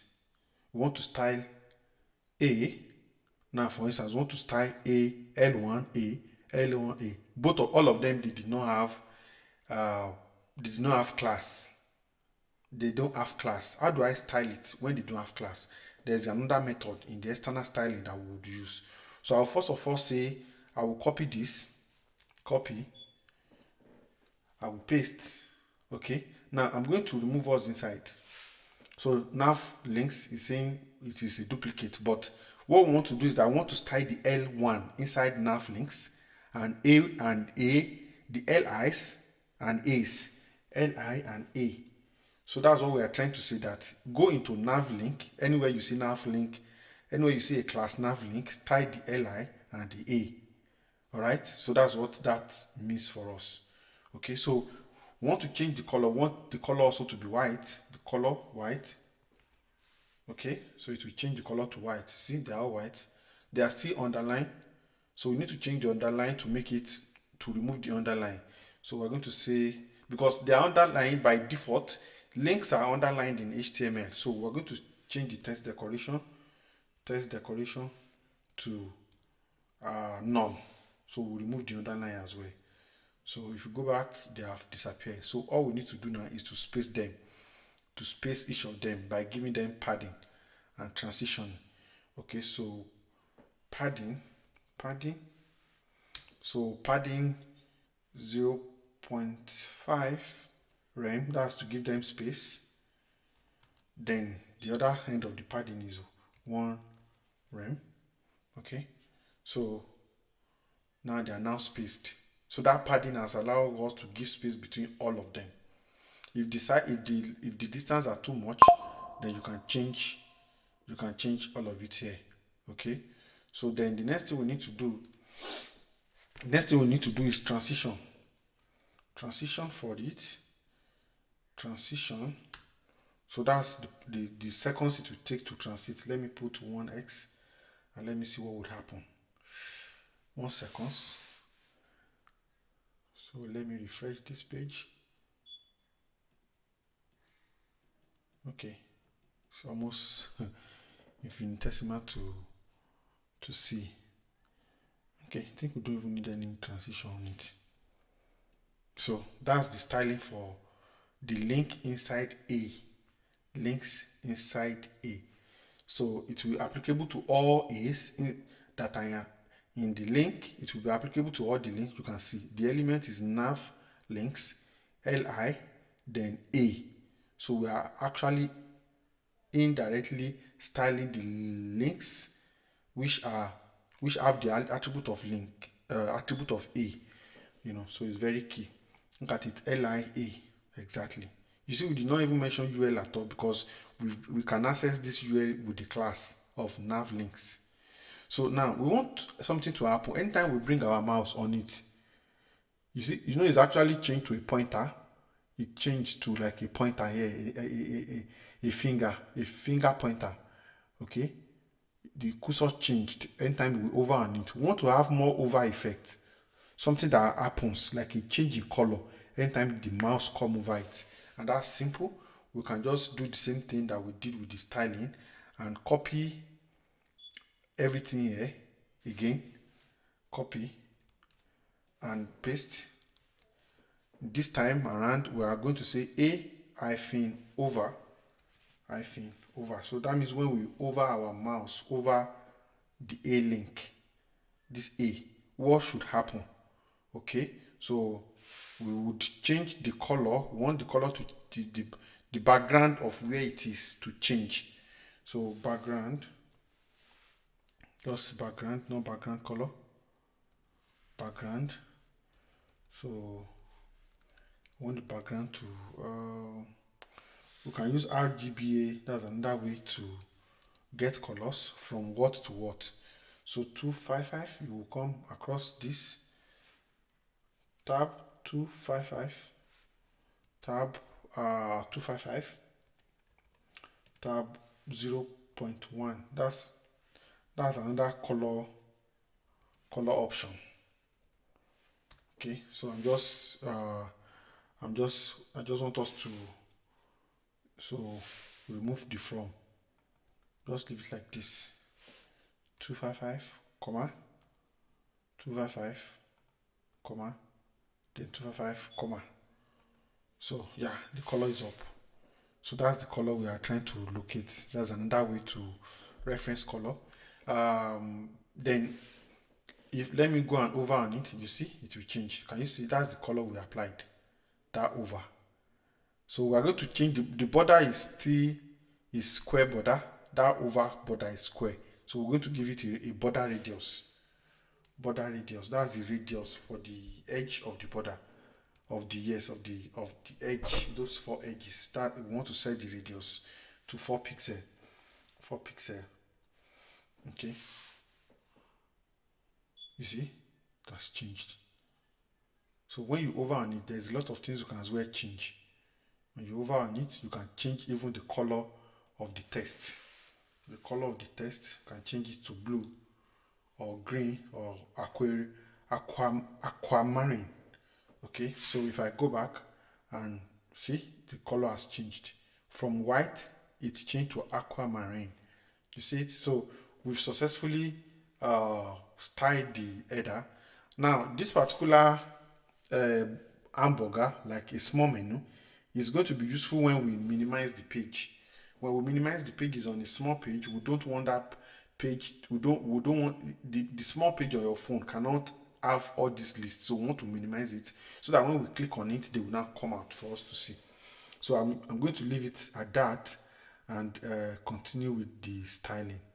Okay, so so that's that. So I'm going to make sure this menu toggle it disappears for now if it is on a very big screen, because I'm designing it with mobile responsiveness in mind. So if it's on a very big screen, we'll make sure it disappears. All right, so I'm going back to style. I'm going to come here, dot menu toggle hyphen, don't forget Then here we're going to display it. We're going to display. If you don't want an item to show on your page, use display none to make it disappear. Display none. If you go back now, it has disappeared. Okay, so but even in the disappearance, it will show later. So I'm going to change the color to white anytime we want to make it appear because of the background. Then we're going to say the cursor. The other time when the cursor was on it, it is not it's not a pointer. Let me remove this display. Okay, cursor.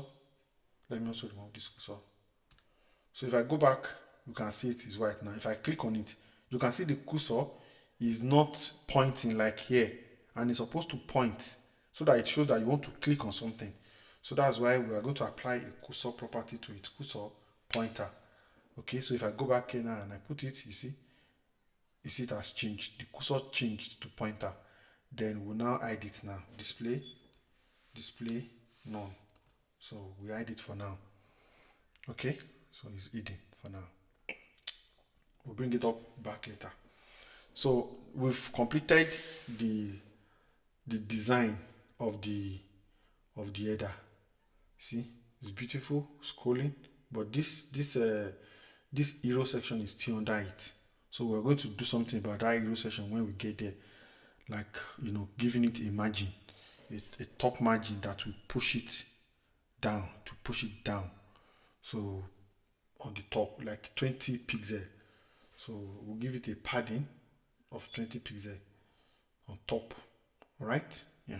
The fact that we need to start using comments, and the way you comment your code. Commenting of your code means sometimes you want to leave an information inside your code, maybe for a fellow developer. So you comment the code, you leave instruction.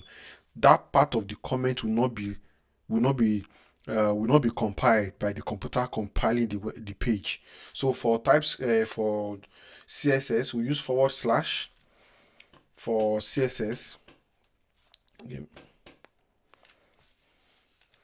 CSS, we use / to undo that.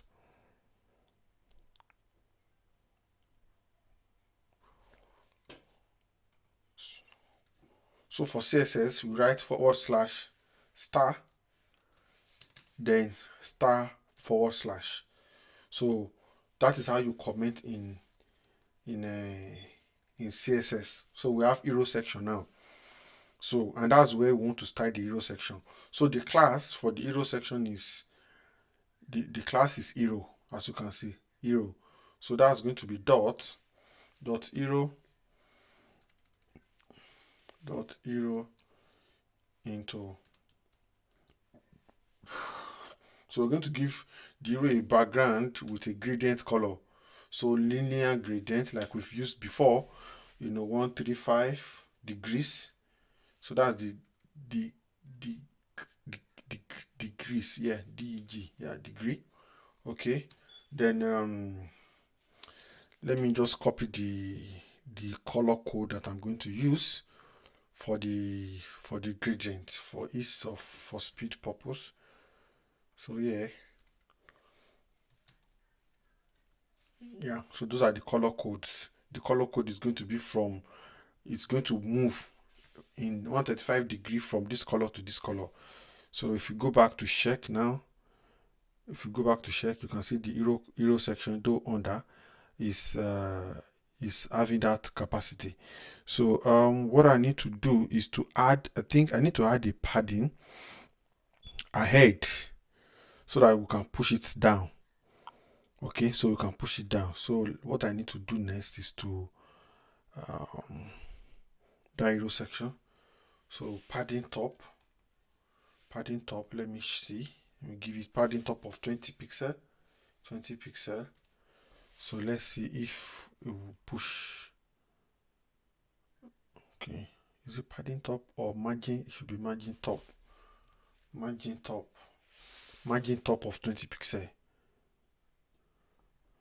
Okay, let me check if my port is live. Okay.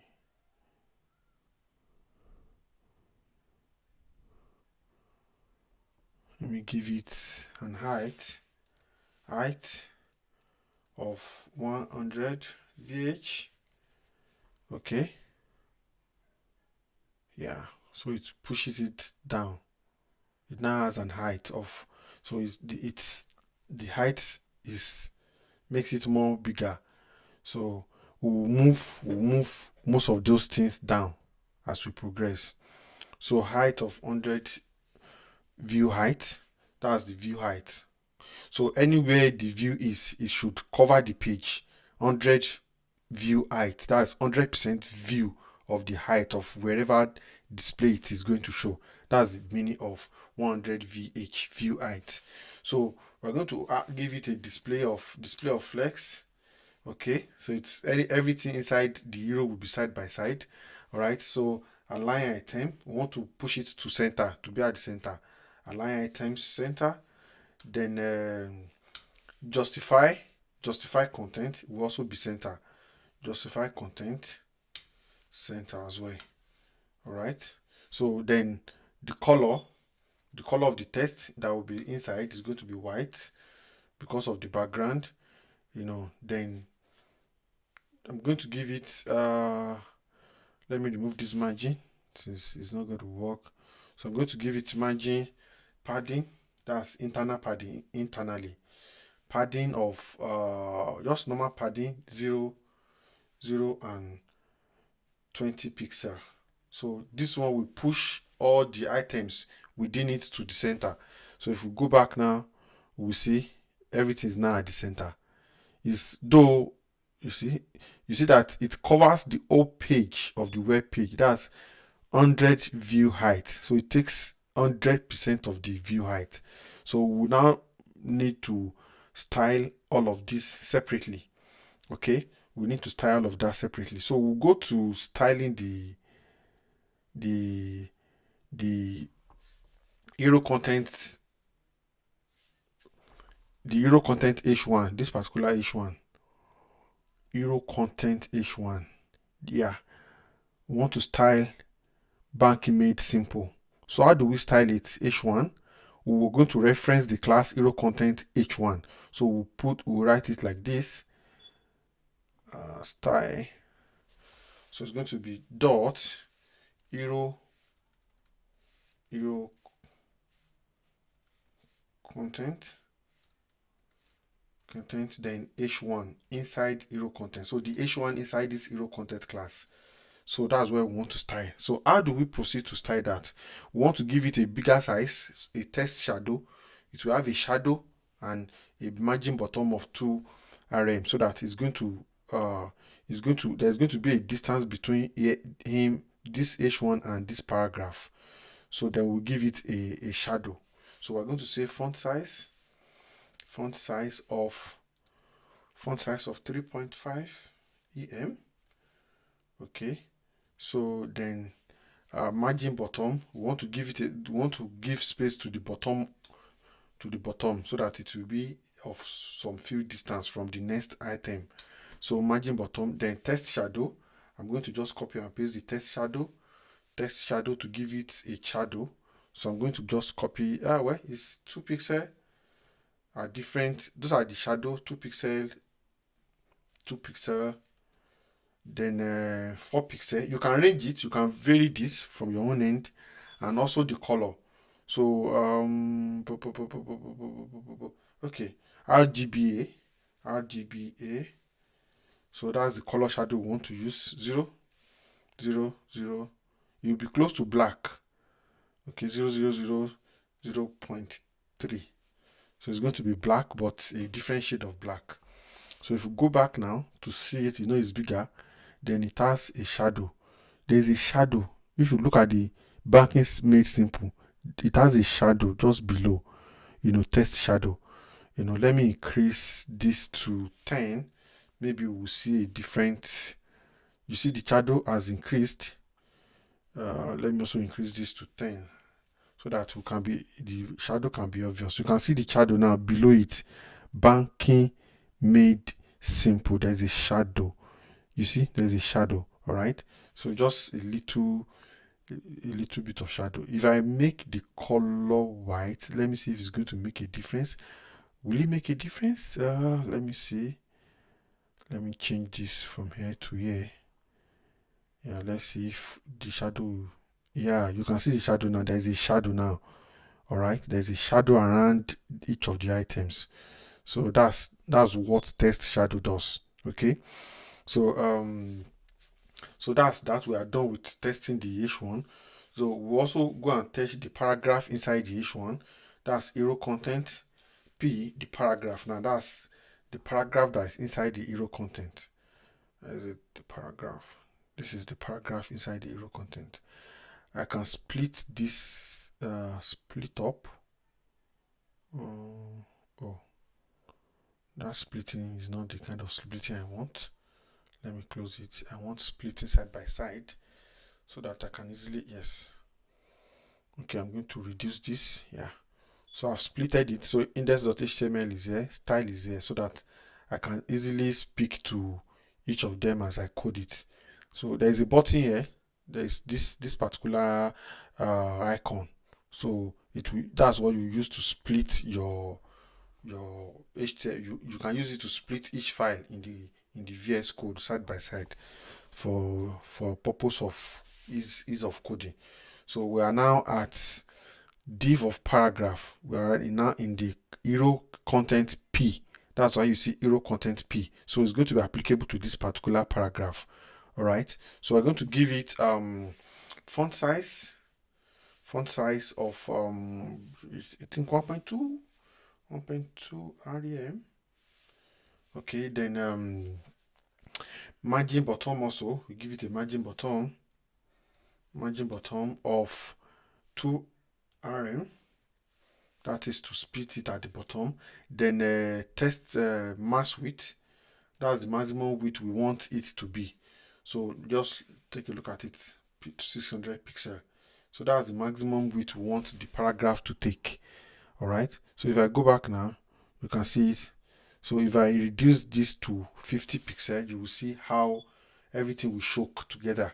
That's the paragraph. You see now the paragraph, look at it, it's just like in a column, because I said the maximum width it can take is just 50 pixels. So if I increase the width, it will continue to expand. All right, so that's the advantage of maximum width. So I want to give it 300, maximum width of 300. Yeah, so banking made simple explains the future of banking with our innovative digital product. So what we need to do next is to actually style the get started button, because that's looking awful. We want to make it a bit beautiful. So, and this is the button here. It has its own class, CTA button. All right. So we'll quickly style it. .cta hyphen button. Okay. So CTA, is it? Yeah, hyphen button. Yeah. So here we'll give it a background color of white. So background of white. So to make it white, the color itself, the color of the button, we're going to give it blue color. I think that color should be fine. Yeah, blue color. Then we're going to give it a padding. We add its own padding. Padding 1 rem, 2.5 rem. Yeah, so that's the padding to pad it internally. So then the border, we'll remove the border, because if you look at it here, there's a border around it which doesn't make it look fine. So we'll remove the border. We're going to the border none. So that border will be removed. It has been removed. You can see initially there was a black border around it, which is there by default, but now it has disappeared. Okay, so that's border. Then border radius, border radius is the edge of the borders, the edge of the box. We want it to be round to make it look beautiful. So border radius, so we provide the radius, so we want to say border radius of 50 pixel. Okay, then after that, font size, to give it a font size of 1.1 rem. Then after that, we'll give it a cursor. So we want the cursor to be point to be a pointer. Okay, so pointer. So when you put your mouse on it, You see now it's now round. So when I put my mouse on it, it becomes a pointer. So that's the purpose of that. That's the purpose of that. Okay. So everything looks so big and big. This padding is too much. Where's the padding? The internal padding. Yeah, this padding is too much. 1 point. Just make it 1.1 rem. Yeah. Yes, make it a bit smaller because it's looking too big and big. Okay, so let me even remove it. Okay, so that's that. Then the cursor is pointer. Then the transition, give it a transition for it. Anytime the page load, it has a short seconds of transition. 0.3 may not be visible, but it's good that it's there. So font, we're going to give it a font weight bold. I want it to be bold. Font weight bold. So the font is now big and bold. Yeah, so we style that. Our banking application is coming gradually. See, if I try to push down, you see that there's a white space under that. Okay, so that's for the CTA button. So but when we hover on it, we want something to happen so that there's going to be a feel that the mouse is passing over the button and that you want to click something. So what we'll do is CTA button hyphen over, join it together, over on it. So like this. So we'll give it a transform of translate. Okay, the transform of translate. Why?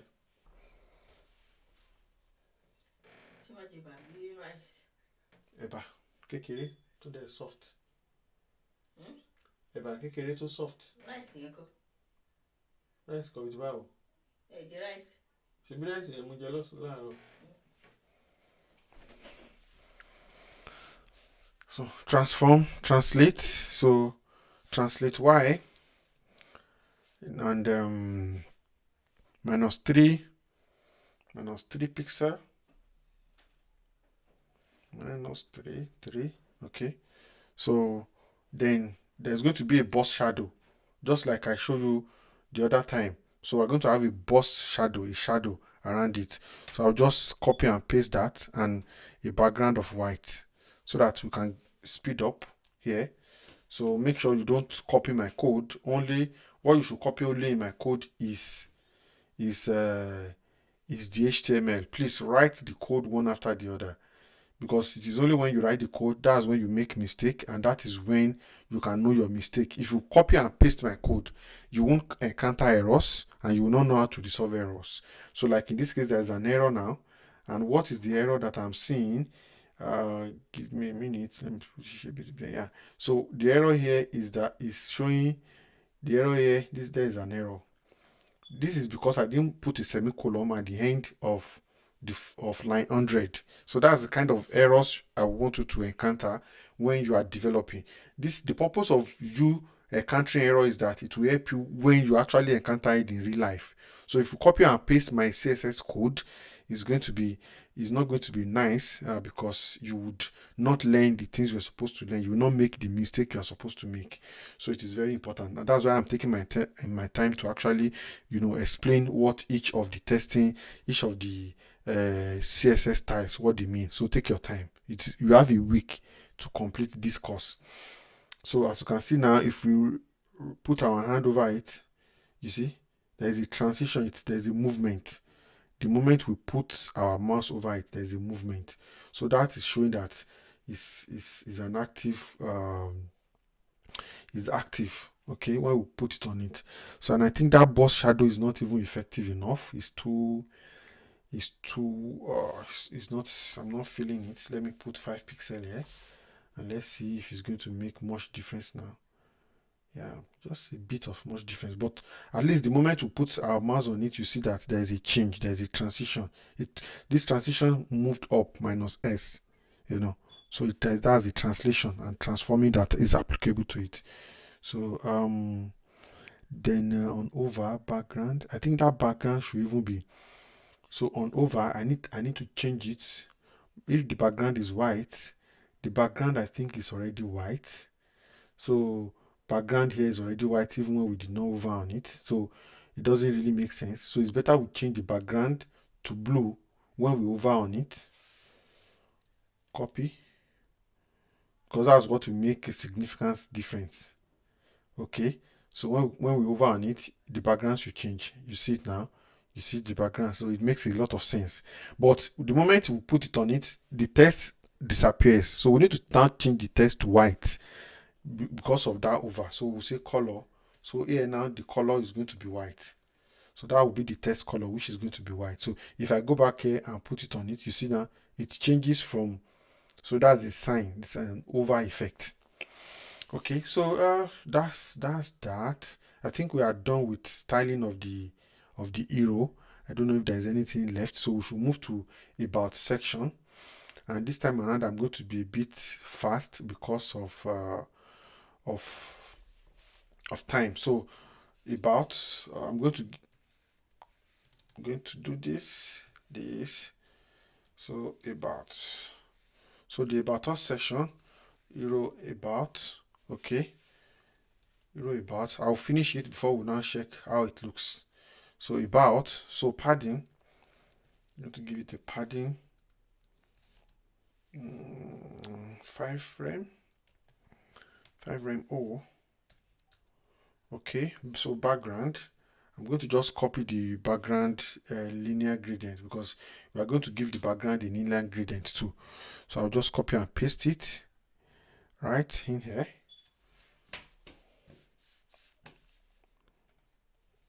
Paste, yeah. So then come back here. Then I think that will be all for the background. So the background should change now. If I scroll up, yeah, see the background has a color, a gradient that doesn't make it totally white like others. So we now want to test to style everything inside and make it look beautiful. Okay, I've promised I won't go back again until I finish. So so now I need to move a bit faster. We now want to style the H2 inside about the H2 that is there. So that H2, we are going to give it text align. We want to push it to the center. Everything should be at the center. Okay, the H2 will push to the center. We give it a margin bottom of 3. Okay, then we'll give it a font size 1.5 frame. Then we'll now give it a color, blue color, to make it a bit colorful. Okay, so ash 2C 3E 50. Yeah, so that's the color we are giving to it. So the next class here, so we've styled the H2. This is the H2, we've styled that. The next class is about content. So we need to also style that. So let me just paste it here. And I'm going to explain. Please do not copy and paste my code. You have to type it one line after the other. So we are going to give it a display of grid. As you must have learned that, there are different type of display. There is grid, there is flex. This one now is grid. Grid simply means you should put them side by side. If I go back now and look at it, you can see it. This one is here, this one is here. That's a grid. It will put all the content inside into grid. All right, so I'm now going to provide the grid template columns, one FR. Let's take a look. So it specifies as a space separated track list the line names and track sizing function of the grid. All right, so that's that. It's then the gap, that's the gap in between them. Look at it, the gap property. Even the ID is very intelligent to see and to know.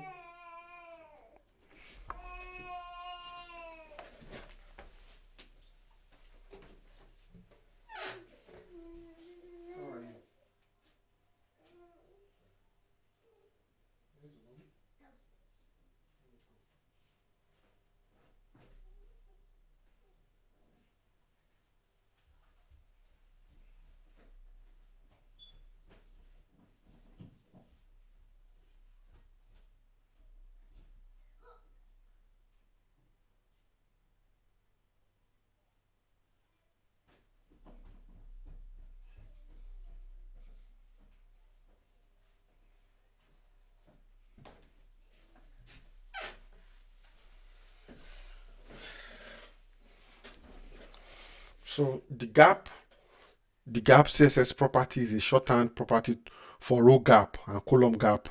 So it's specifying the gutters between grid rows and grid columns. So that's the space. That's the space between them. The space between here and here is that 3 rem. Okay, that's the space. Then align center to align it at the center. So that's about content. Okay, yeah. So proceed to the about text. This particular section, we have to style it also. About text. So I'm just going to copy the styling and paste. Please do not copy and paste. So I'm going to explain V. So I'm giving it a font size of this, the color of this, and line height of this. That's the about text paragraph. So about text, this is about text, the paragraph inside, modern bank serving. So we see the lines, can you see the lines space is now bigger. This distance from this line and this line is now bigger. That's that line height 1.8. The distance between here and here is between here and here. That's the line height. So we'll now move to about us stats. This is the about us stats, the stats that talk about years of experience, happy customer. So we're going to style all the divs that are inside the styles. So the style now, this about us stats, the style I apply will be applicable to all the elements inside. Remember, I made mention of child element. This div now is the mother element to all these internal divs. You know, we have 3 divs here. We have 3 divs. This is one div. From here to here is one div. This is another div. These are all child elements to this div, which is the mother element. Okay, this div is a child element of the same level to about content. So you will understand how elements work, and we will use it in the future. It's very important to put that in mind. So the style about start also, we are going to give each of them grid color. So that grid, what it means is that it's going to put them side by side. So I'm going to paste. So about us start, the display is grid. Grid template has also been provided. Then the gap is 1.5. Then they will align center. So if you go back now, we see it. They are now separated. Remember that we gave. Now let me explain something. The about us, the about content itself, that is the mother. About content. All right. It has 2 elements in between. This about content has 2 elements, about text and about stacks. Those are the mother elements. It has these 2, about text, about start. Those are the child elements to about content. So we said the display should be grid, that is, they should be side by side. That is why you have the about text and about and all of this about start as different, that they are side by side. Now we now apply display grid again to each of the elements inside the about start, and the 3 of them now stays side by side. Okay, so that's the explanation for that. So please take your time to understand all of those things. So we style about start separately, we style about text separately, then we start about content together. Okay, yeah. What is it?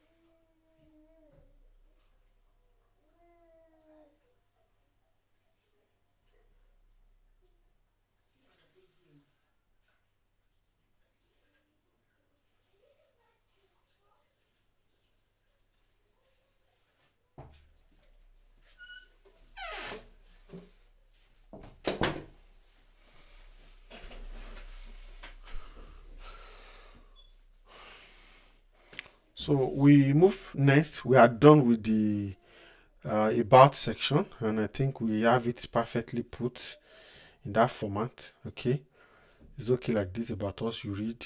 Yeah, so it's coming to beauty now.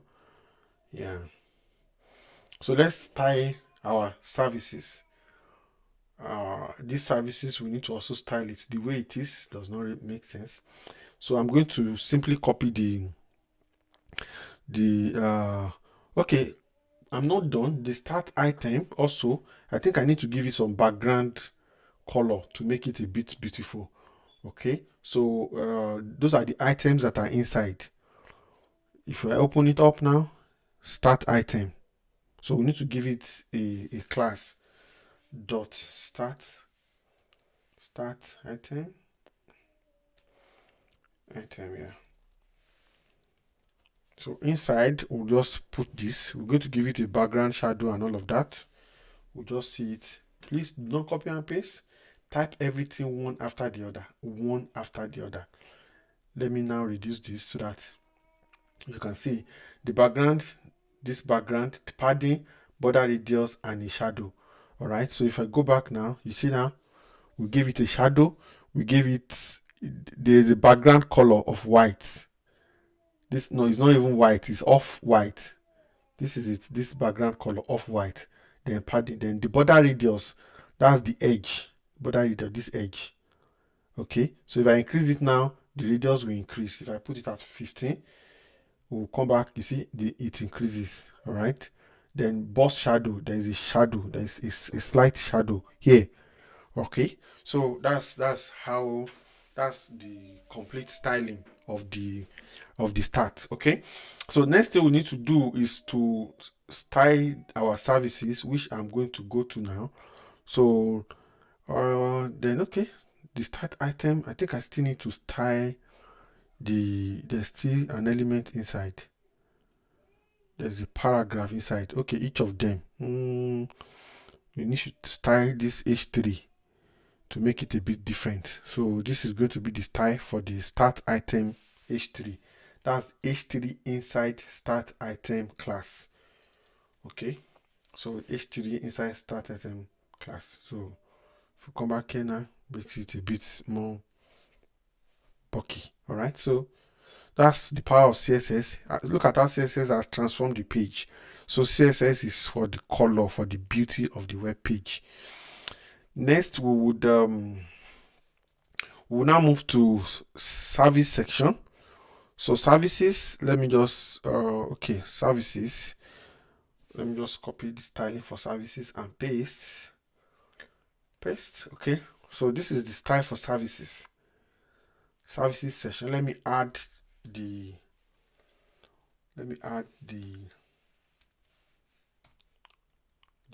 comment service. Okay, service, yeah. So padding 5 rem, background. Sometimes I don't want to have all of it at once. I want us to see it one after the other, so that we'll see how the styling is making the difference. If we don't do it one after the other, you won't appreciate how the changes are being implemented. So service padding 5 frame, they were giving it its own background so that it will be different from other part of the page, and a color of white. So that's for the service section. Okay, so I'm going to go back now and come down. See the background, it's beautiful, a gradient background. So I want you to play around with the colors and see how you can do your own design in such a way that it's going to be totally different from what I have here. Okay, so yeah, so let's go here. So the next thing, we need to style the h1. That's the h2 inside this h2. We need to style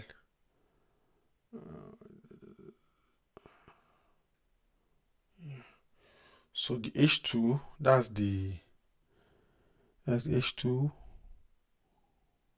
our services. So this is the style for our services, this h2. Okay, so we need to style it, and this is the style: text align center, margin bottom 3M, and font size of 2.3. Okay, so these are the headers. We are styling the H2s. We have more than one H2. So this styling will be applicable to all the H2s in the code. It will be applicable to all the H2s inside service class. And this is service class, service. So all H2s inside. This one, where is the other H2? Okay, I think it has only one H2. All right, so I'm sure we're going to style the H3 as well. Only one H2 is inside. Okay, yeah. So I think this is the H2. These ones are H3. 1, 2, 3, 4. Those are H3s. Okay. So next we need to now style the service grid. This is the service grid. Everything inside to be applicable. So service grid, paste. So the service grid, this grid, from the word grid, you should know that the display is going to be grid, and the grid template column is going to be repeat, auto fit, minimax of 250 pixel and 1 FR. What's the meaning of grid template column? If you put your mouse on it, it will explain. It specifies as a space separated track list the line names and track sizing functions of the grid. So that's what this template column does. So as you can see now, it has pushed them everything inside to be a grid. 1, 2, 3. Okay, so that's a grid, and auto fit to automatically fit, and this is the minimum size for minimum size. I think let me reduce to 100. Maybe we'll have all of them in one line. Exactly. So the moment I reduce it to 100, that's the minimum, maximum, the minimum and the maximum of the repeat. It pushed it everything to a line because that 250 is too big. So the fourth one pushed down.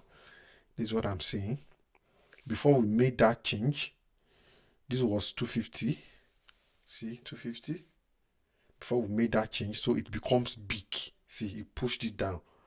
The spacing becomes too large. So, but when I reduce it to 100, the spacing between them is reduced, and therefore the four of them can be on the same length. So that is testing. All right, you might be wondering, where is this icon coming from? The icon is coming from the external CSS we put at the top of the file. This one, this in line 8. Let me show you again. Line 8, this external CSS. All right, CDN, that's where the icon comes from. So it will pick it and display the icon as it's supposed to be. So icon wallet, icon of building, icon of mobile, alternative icon of chat. So look at it: mobile wallet, building, phone, and a chat. All right, so we are done with the testing with the with this. Then we need to test the cards. Yeah, service card. Yeah, each of them that are inside, we need to tell. We need to also set it to make it a bit beautiful. I'm going to just paste the styling so that I don't spend too much time, typing.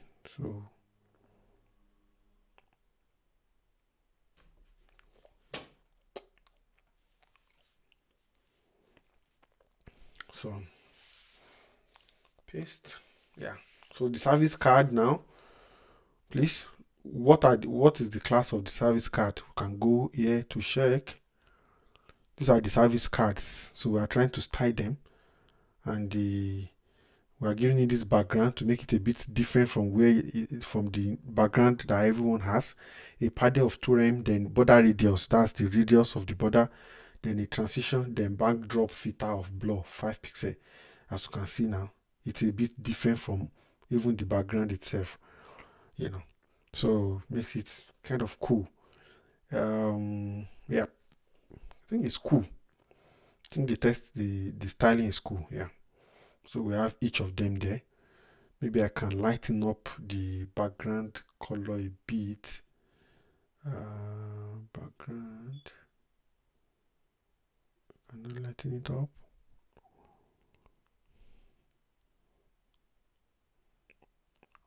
Okay. So, yep. So that's for the service card. So we'll now move to contact us and also style it. Then we'll move to the footer. Yeah. So when we should also make an effect. When we hover on it, something should happen. So an over, when the mouse moves over it, there should be a small effect, and we should also style every other thing that is there. So let me just move the styling for over, the styling for the lists, and the styling for the H3. Okay, so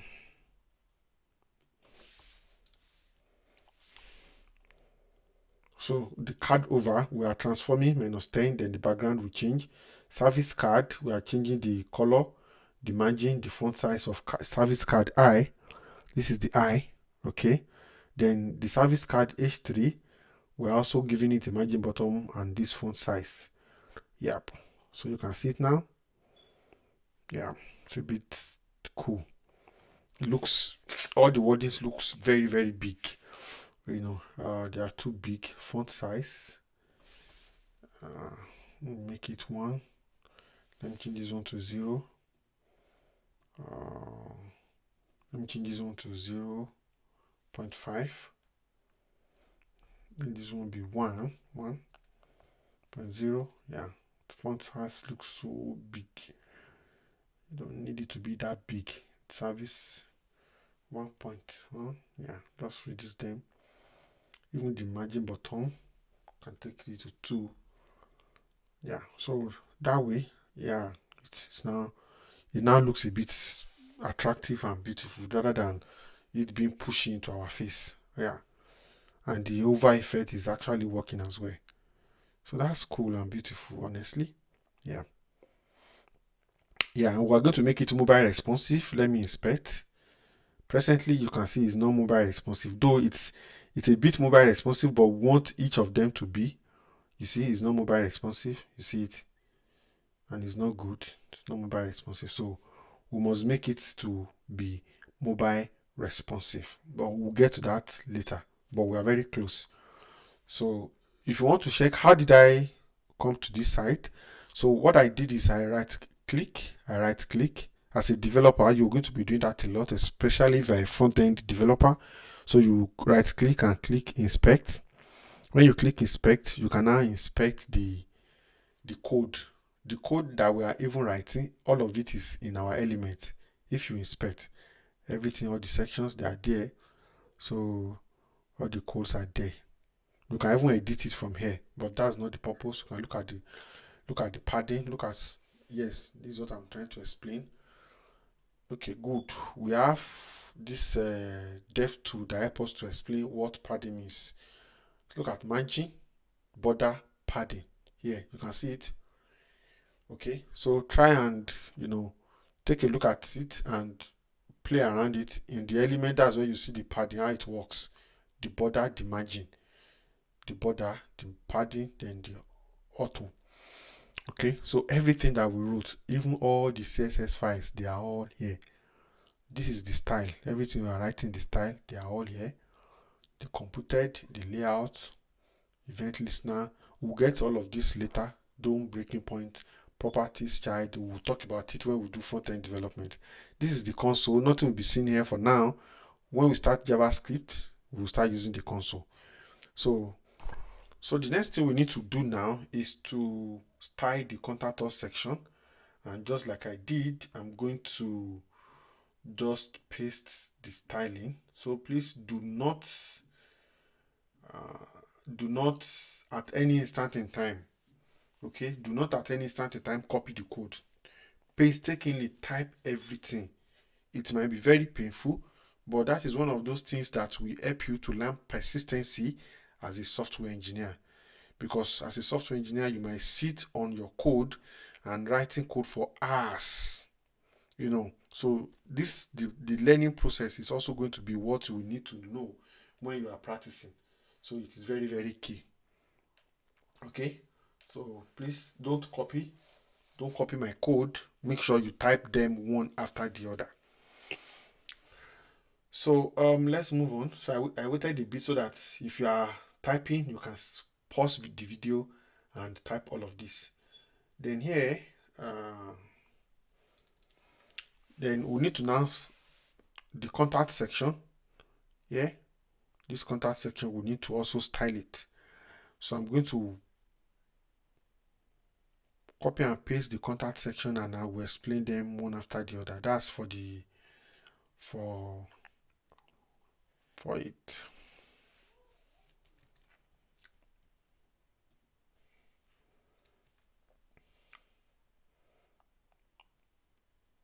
So this is the contact section.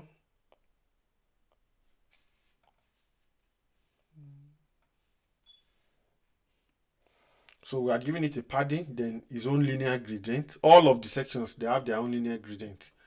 So then the H2s inside the contact, we are making them align center. Bottom margin, we are changing that to 2. Then the font size is too big, we are changing it to 1. Then this will be the color for the header 2 inside the contactors. So you see now everything has changed. Okay, and this is a grid.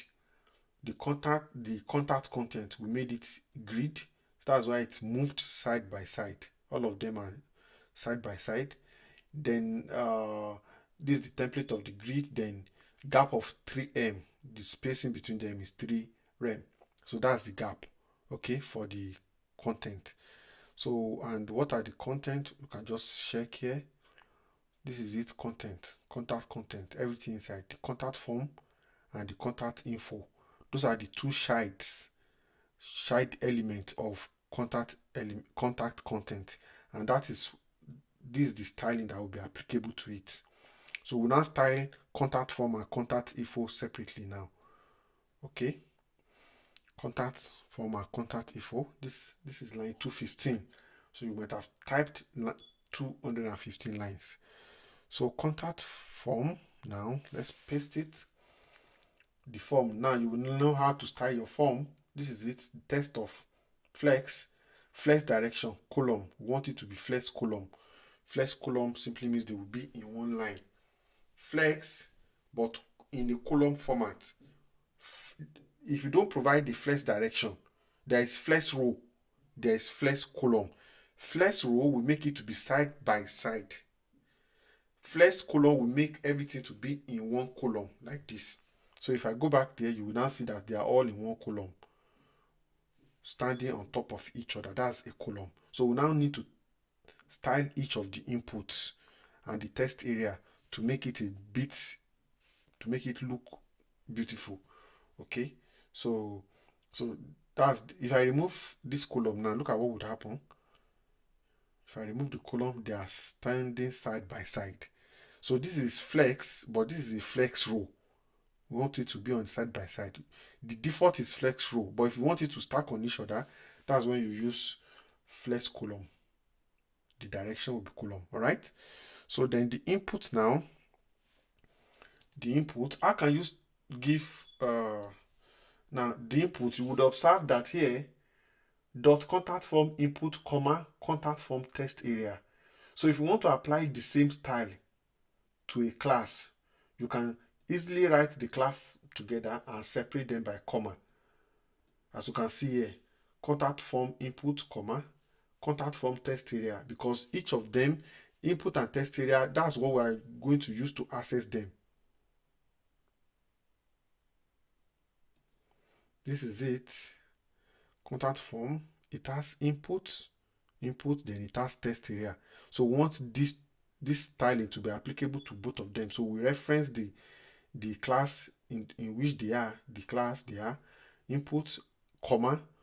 So that's if we want to add another element, now we also put comma and add, then it will be applicable. So that's how to add to, instead of us doing it separately, like instead of me doing it like this now. I want to explain this section. Instead of me doing it like this, okay, it will still work. Contact form input, this and this, it will still work. But since both the content inside, the styles, since they are both the same, so the other method is the best way to save the space. And it is also what we call code refactoring, to make your code very clean. Look at it now, it's now looking beautiful. All right, so but I will return to what it was initially, where we just use one curly bracket to put the styling of both of them. So we need to now style the button. As you can see, the button is not looking fine. So, and we should also increase the height of the text area. So now we want to give text area its own independent style. So we still do the same thing. So yeah, so text area minimum height of 150 pixel. As you can see, the text area has increased. All right, then minimum resize it to be vertical. All right, so that's that resize. So it's the user can resize it depending on what you are typing. So that's that for the text area name. So we need to now, yep, so please include an art in the email. So that's validation, test validation. Why is it giving us this error? Because the input is of type email. Input type email, look at it. So the moment I click send, it observes that this is not an email because every email must have art. So if I now put art and click submit now, it will not throw that error. All right, so it will not throw that error. So that's that. So we need to style the button as well, the submit button, to make it beautiful, and this is going to be the style for the submit button. So you can pause if I'm too fast so that you can type. So this is the submit button. So we give it a gradient, the background gradient, a color, padding, border, no border, border radius, pointer. I've explained all of this. There's none of them that is new to you. So if you go back now, you see it looks a bit more beautiful. Send message. So we need to also style the contact info as well to make it beautiful. So but before that, on over, when we over this button, we want a change. So on over,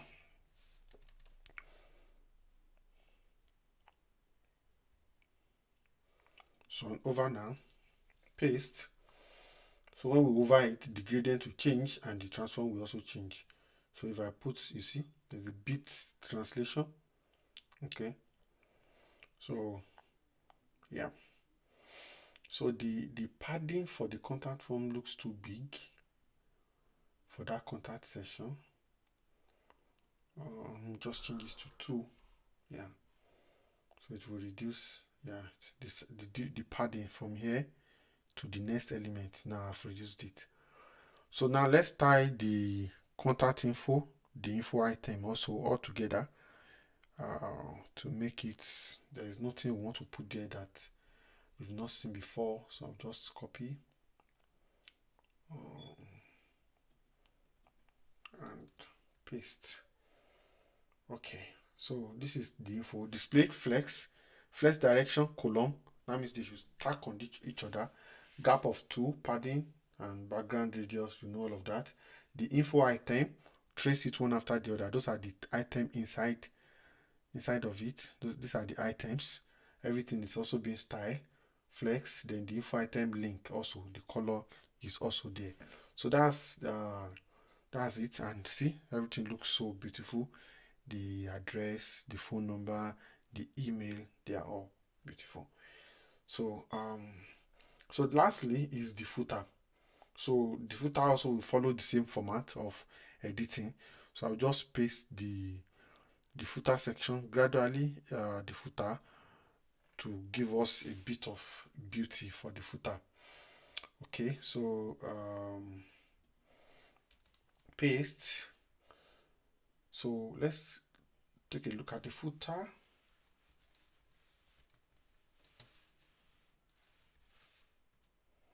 So background, color, padding. So padding, give it a 2. The footer content, we want to make it grid. Grid is simply means they should stand side by side in one row.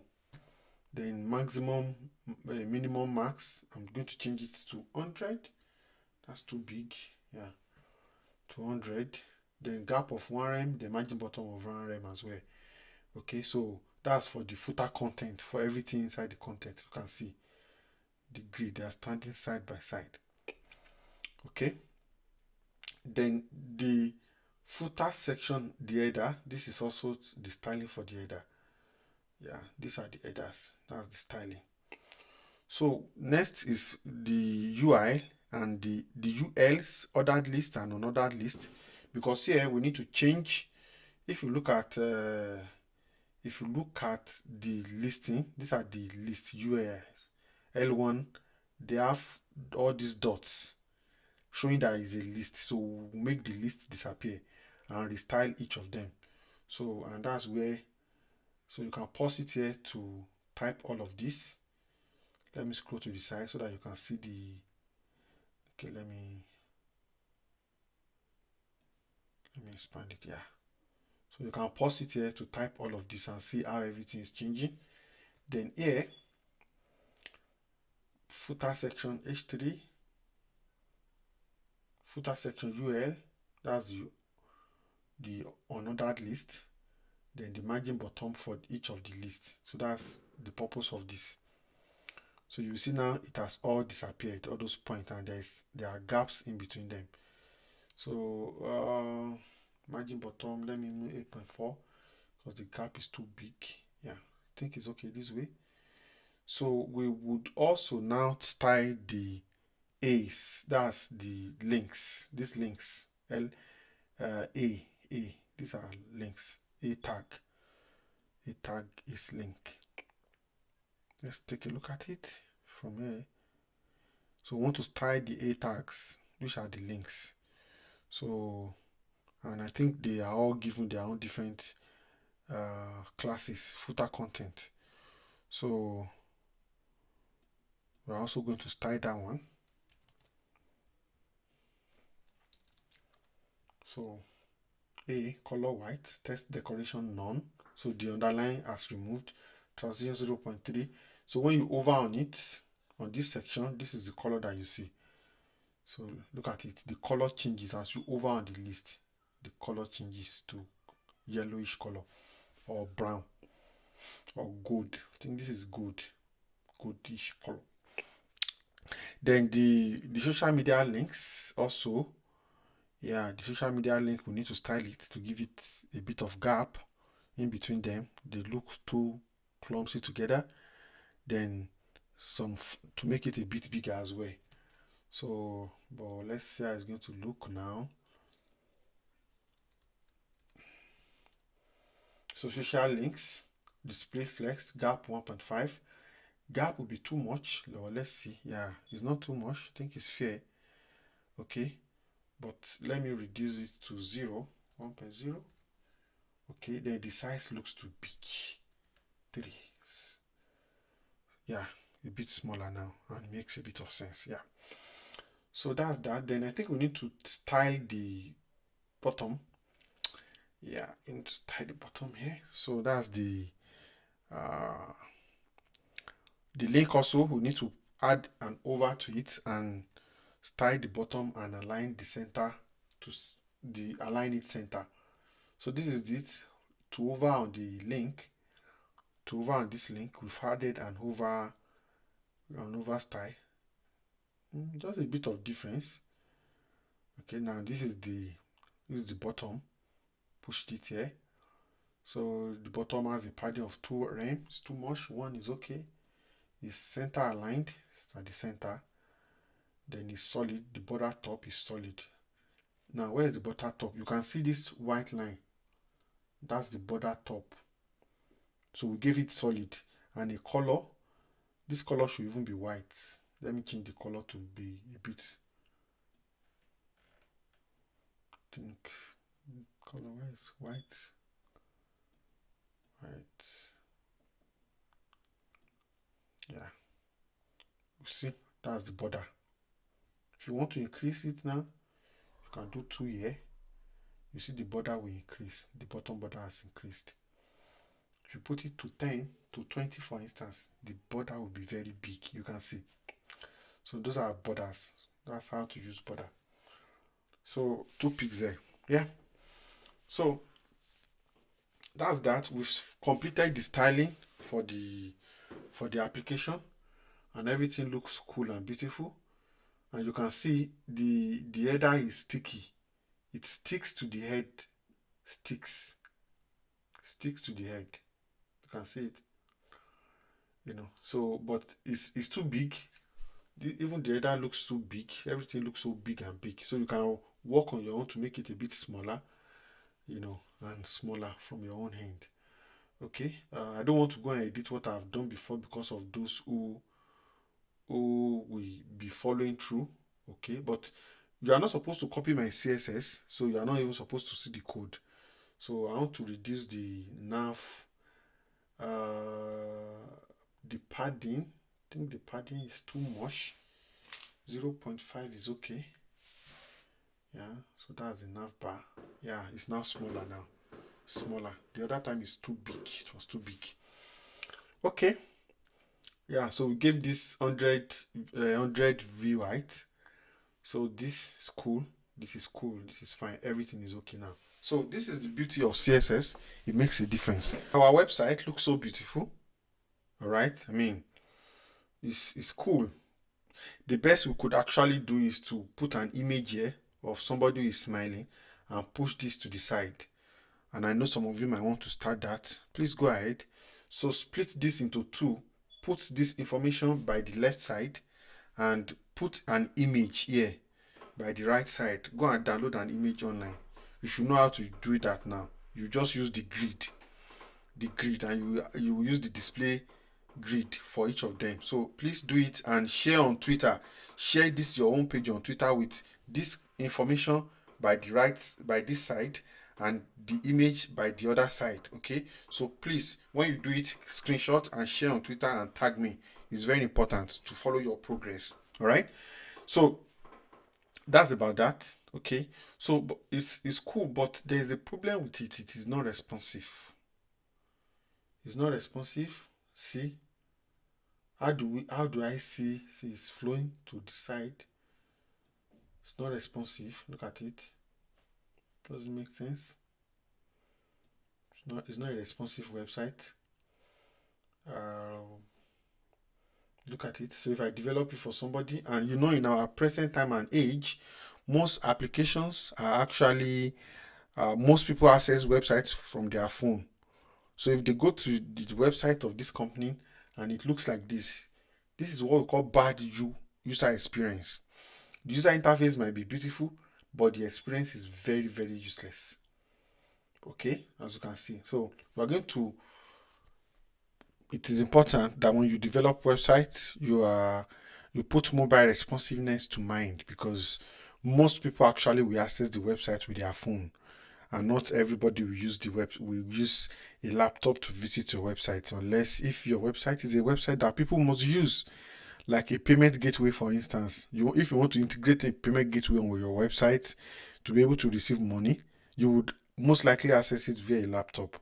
If you access it via your phone and it's not mobile responsive, they don't care. But if you are building a service-based application that people have a lot of other alternatives, if you develop your own website and it is not mobile responsive, people will not use it again, because that is going to be bad US. So for us to test the mobile responsiveness of our application, we're going to right click and click on inspect. So this inspect would reduce the size of the application to a mobile size. Okay, then I'm going to click this button. So this button now is trying to return it back to a kind of a landscape, bigger screen. All right, but I'm going to click this, then it will return to mobile view. So make sure this is not selected. So this is a mobile view now, and this mobile view, we cannot scroll. We can only scroll up, but we only saw home, and we did not see every other um, how will I call it? We did not see the other menu there. Okay, so it's not the right way for us to actually see the application. We need to make sure we put it in a proper perspective. Okay, let me increase this.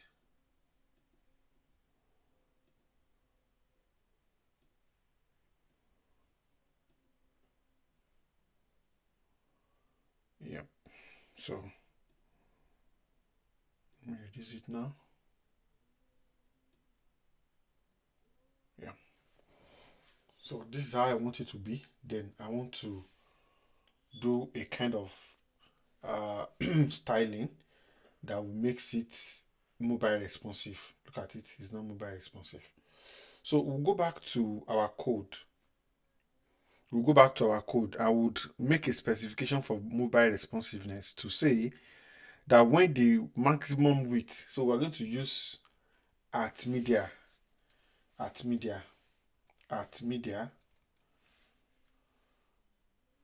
enter, and say when the size, we're going to give it a maximum width that don't apply this particular media styling if the width is more than 300 pixel, or I'm going to even do 300 is too much, 200 pixel, okay, or 100 pixel, okay. So now we need the menu, that small menu, to be here instead of home, so that when we click it, it will bring the the menu, or the menu out. There is a particular this particular toggle menu that we had the other time. Toggle menu, let me look for it. We are done. This toggle menu, you can see the display is none. If I bring it up now, if I make it block, for instance, and I go back, you can see it here. Okay, it's here now because it is now block. But on a larger screen, we want it to remain hidden. So that's why it is going to be none. So it should not be shown. It's not showing now. Okay. So we'll proceed down to say when the width is less than 100 pixel. So give us the toggle menu, let it show this time around. So here we're going to say display to be block. It should show it when the width is less than 100 pixel. If I come back here now and refresh, okay.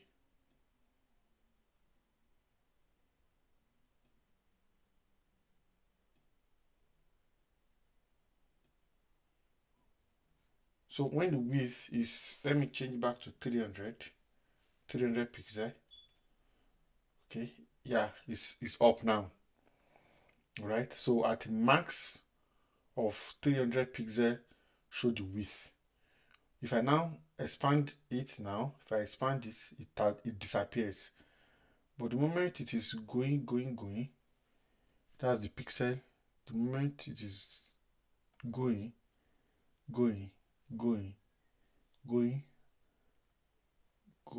I think 300 exactly. Wash here.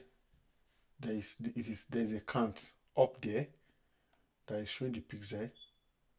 So the moment you see, the moment it is less than 300, this 299, wash 299. The moment it is above 300, it disappears. The moment it is less than 300, it appears. So we are trying to make sure it appears when the size is less than 300. So that's why we have max width of 300. So if you make it 200 here, for instance, if we keep reducing it, is until when the width gets to 200, that's when it's going to show. When it's less than 200, it's in 205 now, it's showing now. All right, so let's leave it at 300. It makes a bit of sense. So at 300, then after that, we want to make sure that navigation link does not show. The navigation links, because we want it to disappear. Nav links, okay, at that particular time it should be display none. So that's a flip. When it is on a small screen, you can see now it has disappeared. So when we're on a small screen, this one will show. When we go beyond this to a larger screen, the home and about us service comes up. Okay, but when we go closer, it disappears and we see that menu come up. That is what the mobile responsiveness does for us, and that's the usefulness of this media 300 pixel. Okay, yep. So that's that. Then we'll see, most likely come back to this later. Now if I click on let me click on it. If I now click on it, okay, it's not showing yet. I'll come back to that later. So um mm, we need to change some sizes, but I think that's fair. The about us content page and the about content and contact content, both of them also, we want them to, we want the grid column to be just one column. Okay, so here I'm going to explain what I mean by that. This about us here, now you will see that this about us, can you see, is not mobile responsive. We want all the information here, all of this, we want them to come under about us, and they should be in one column anytime we are in a smaller, on a smaller screen. So we just paste this, paste. Okay, so nav display grid template column, one column. It should just be one column. Okay, yeah, it's trying to structure it. It has not yet done the perfect work.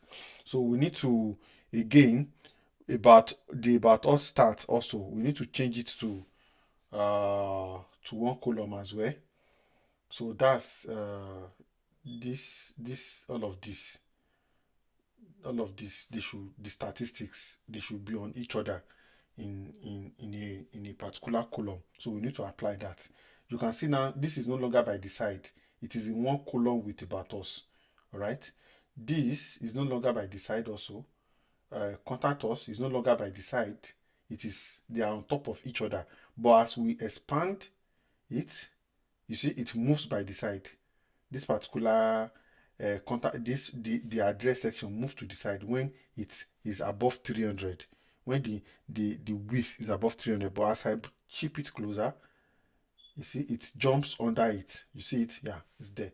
So the same thing is applicable. All of this also, as we come closer, we want all of this to be on top of each other. So this 25, 1,500,000, we want them to stack on each other when it is on a smaller screen. So that's what we would do now. I just put it here. So about start grid columns 1 FR. So you can see it's now sitting on each other. So it's now mobile responsive.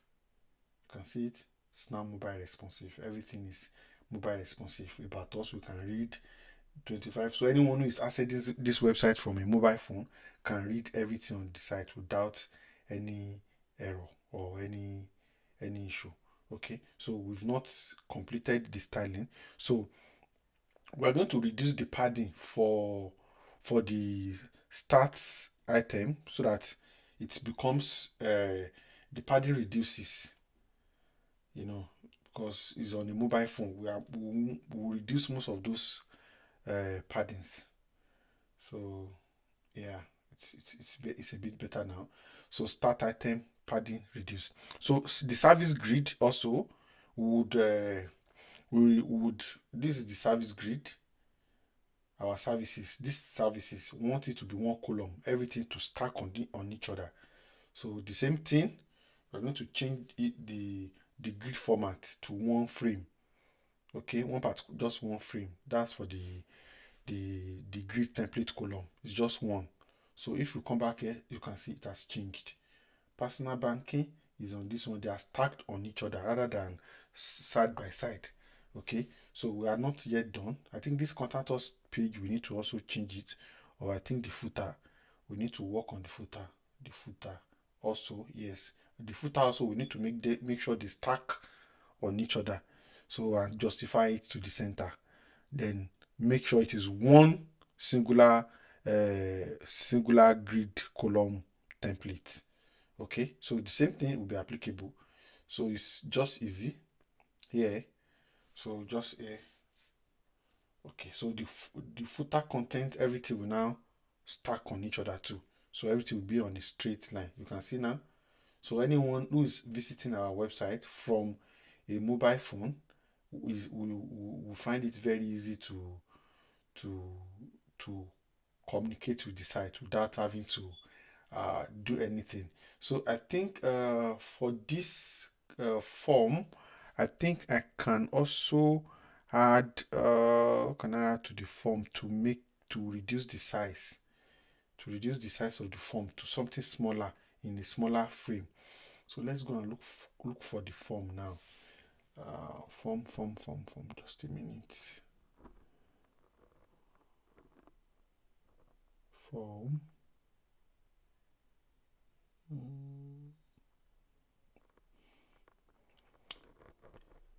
Look at the form. Yes, div that's contact us. Yeah, that particular div. Yeah. So contact form. Contact form. Anytime we are here, we want to give it a width of that's 300. I think we are 300. We want to give it a width of 250. Maximum width of 250. So it will press the form. It should press it. Yes. Perfect. You can see the form now. The other time it was flowing outside, but now you can see that it shifts to the width of the page when it is anything less than 30. Okay. So there is a way we can do it such that as we are pushing it, it will be shifting. But we'll get to that later. Maybe when we start using Tailwind, we can easily run that implementation. But of course, as it is beautiful now and it is clean. Okay. Okay. So if you come back here now and we return to inspect, so it's back to mobile view. So if I click on the icon, it will come out. If I click again, it will disappear. That's purely JavaScript. And this is the JavaScript that does that. We've not gotten to JavaScript. There's a JavaScript code at the bottom of the let me close CSS now. There's a JavaScript code at the bottom of the HTML file that handles the click event. Add event listener, click. So when I click it, it's the navigation links, query selector navigation links becomes active. When I click it back again, it does it's a toggle. It toggles it and change the value. So we would go into the next class, which is JavaScript, and this is where we are going to be working. So take your time to to play around it. Then I think I added a transition to the style list style at the bottom. There's a transition I added here that makes it fade in and fade out when you load the page for the first time. So these are fading. That's the fading. If you see when I clicked, when I go down, you can see. You see, if I refresh, you see that fading.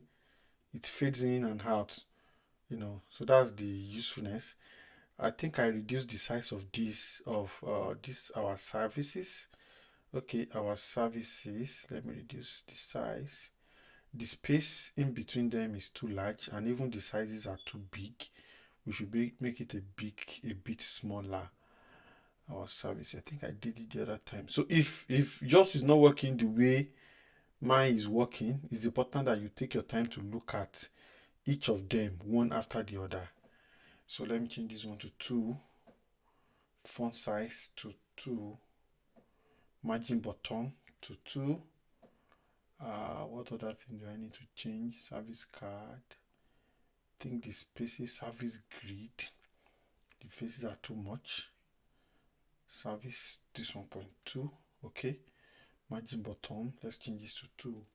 So by the time I go back, it should be side by side. Okay, I'm going to reduce. I want to reduce the margins so that the size will become smaller. I want the four of them to be side by side, and I think I've done it the other time. All I just need to do is to reduce all of this. The grid. Okay, here, yes, minimum max.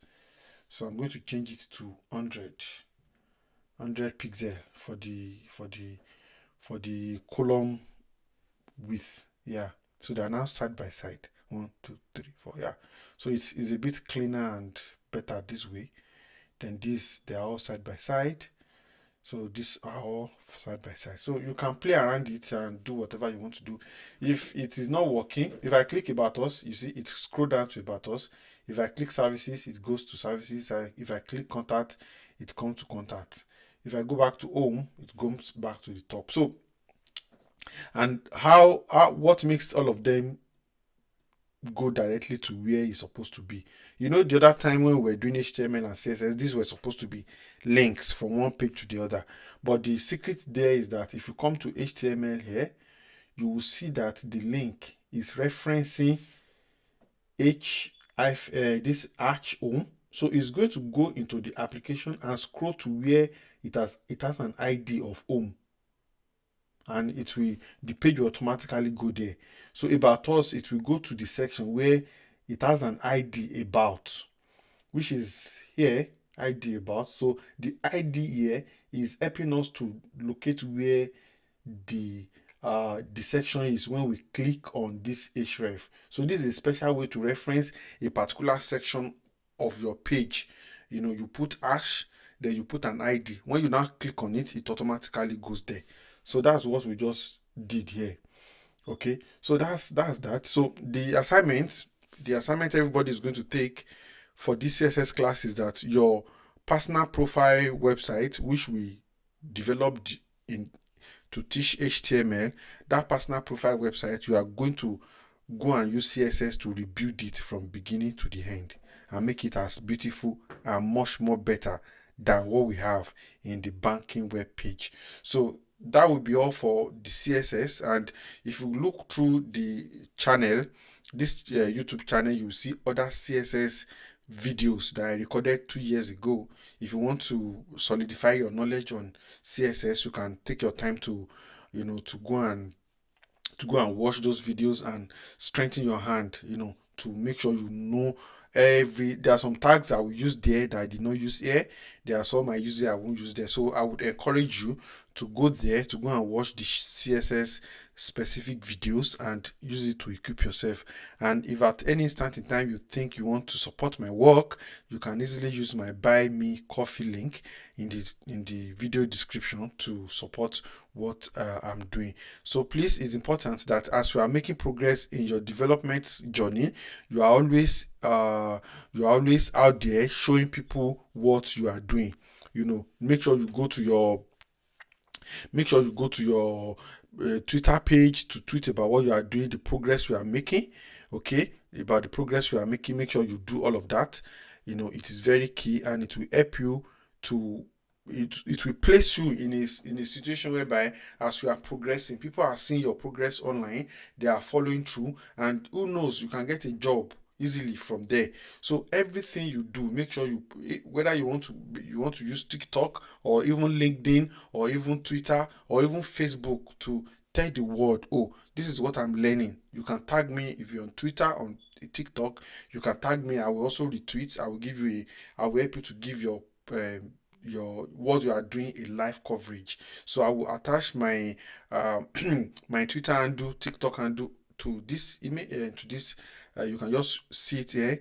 Then follow me on all of those platforms. Thank you. So the next video now is going to be JavaScript. Yep, and that is when you will now start programming in full.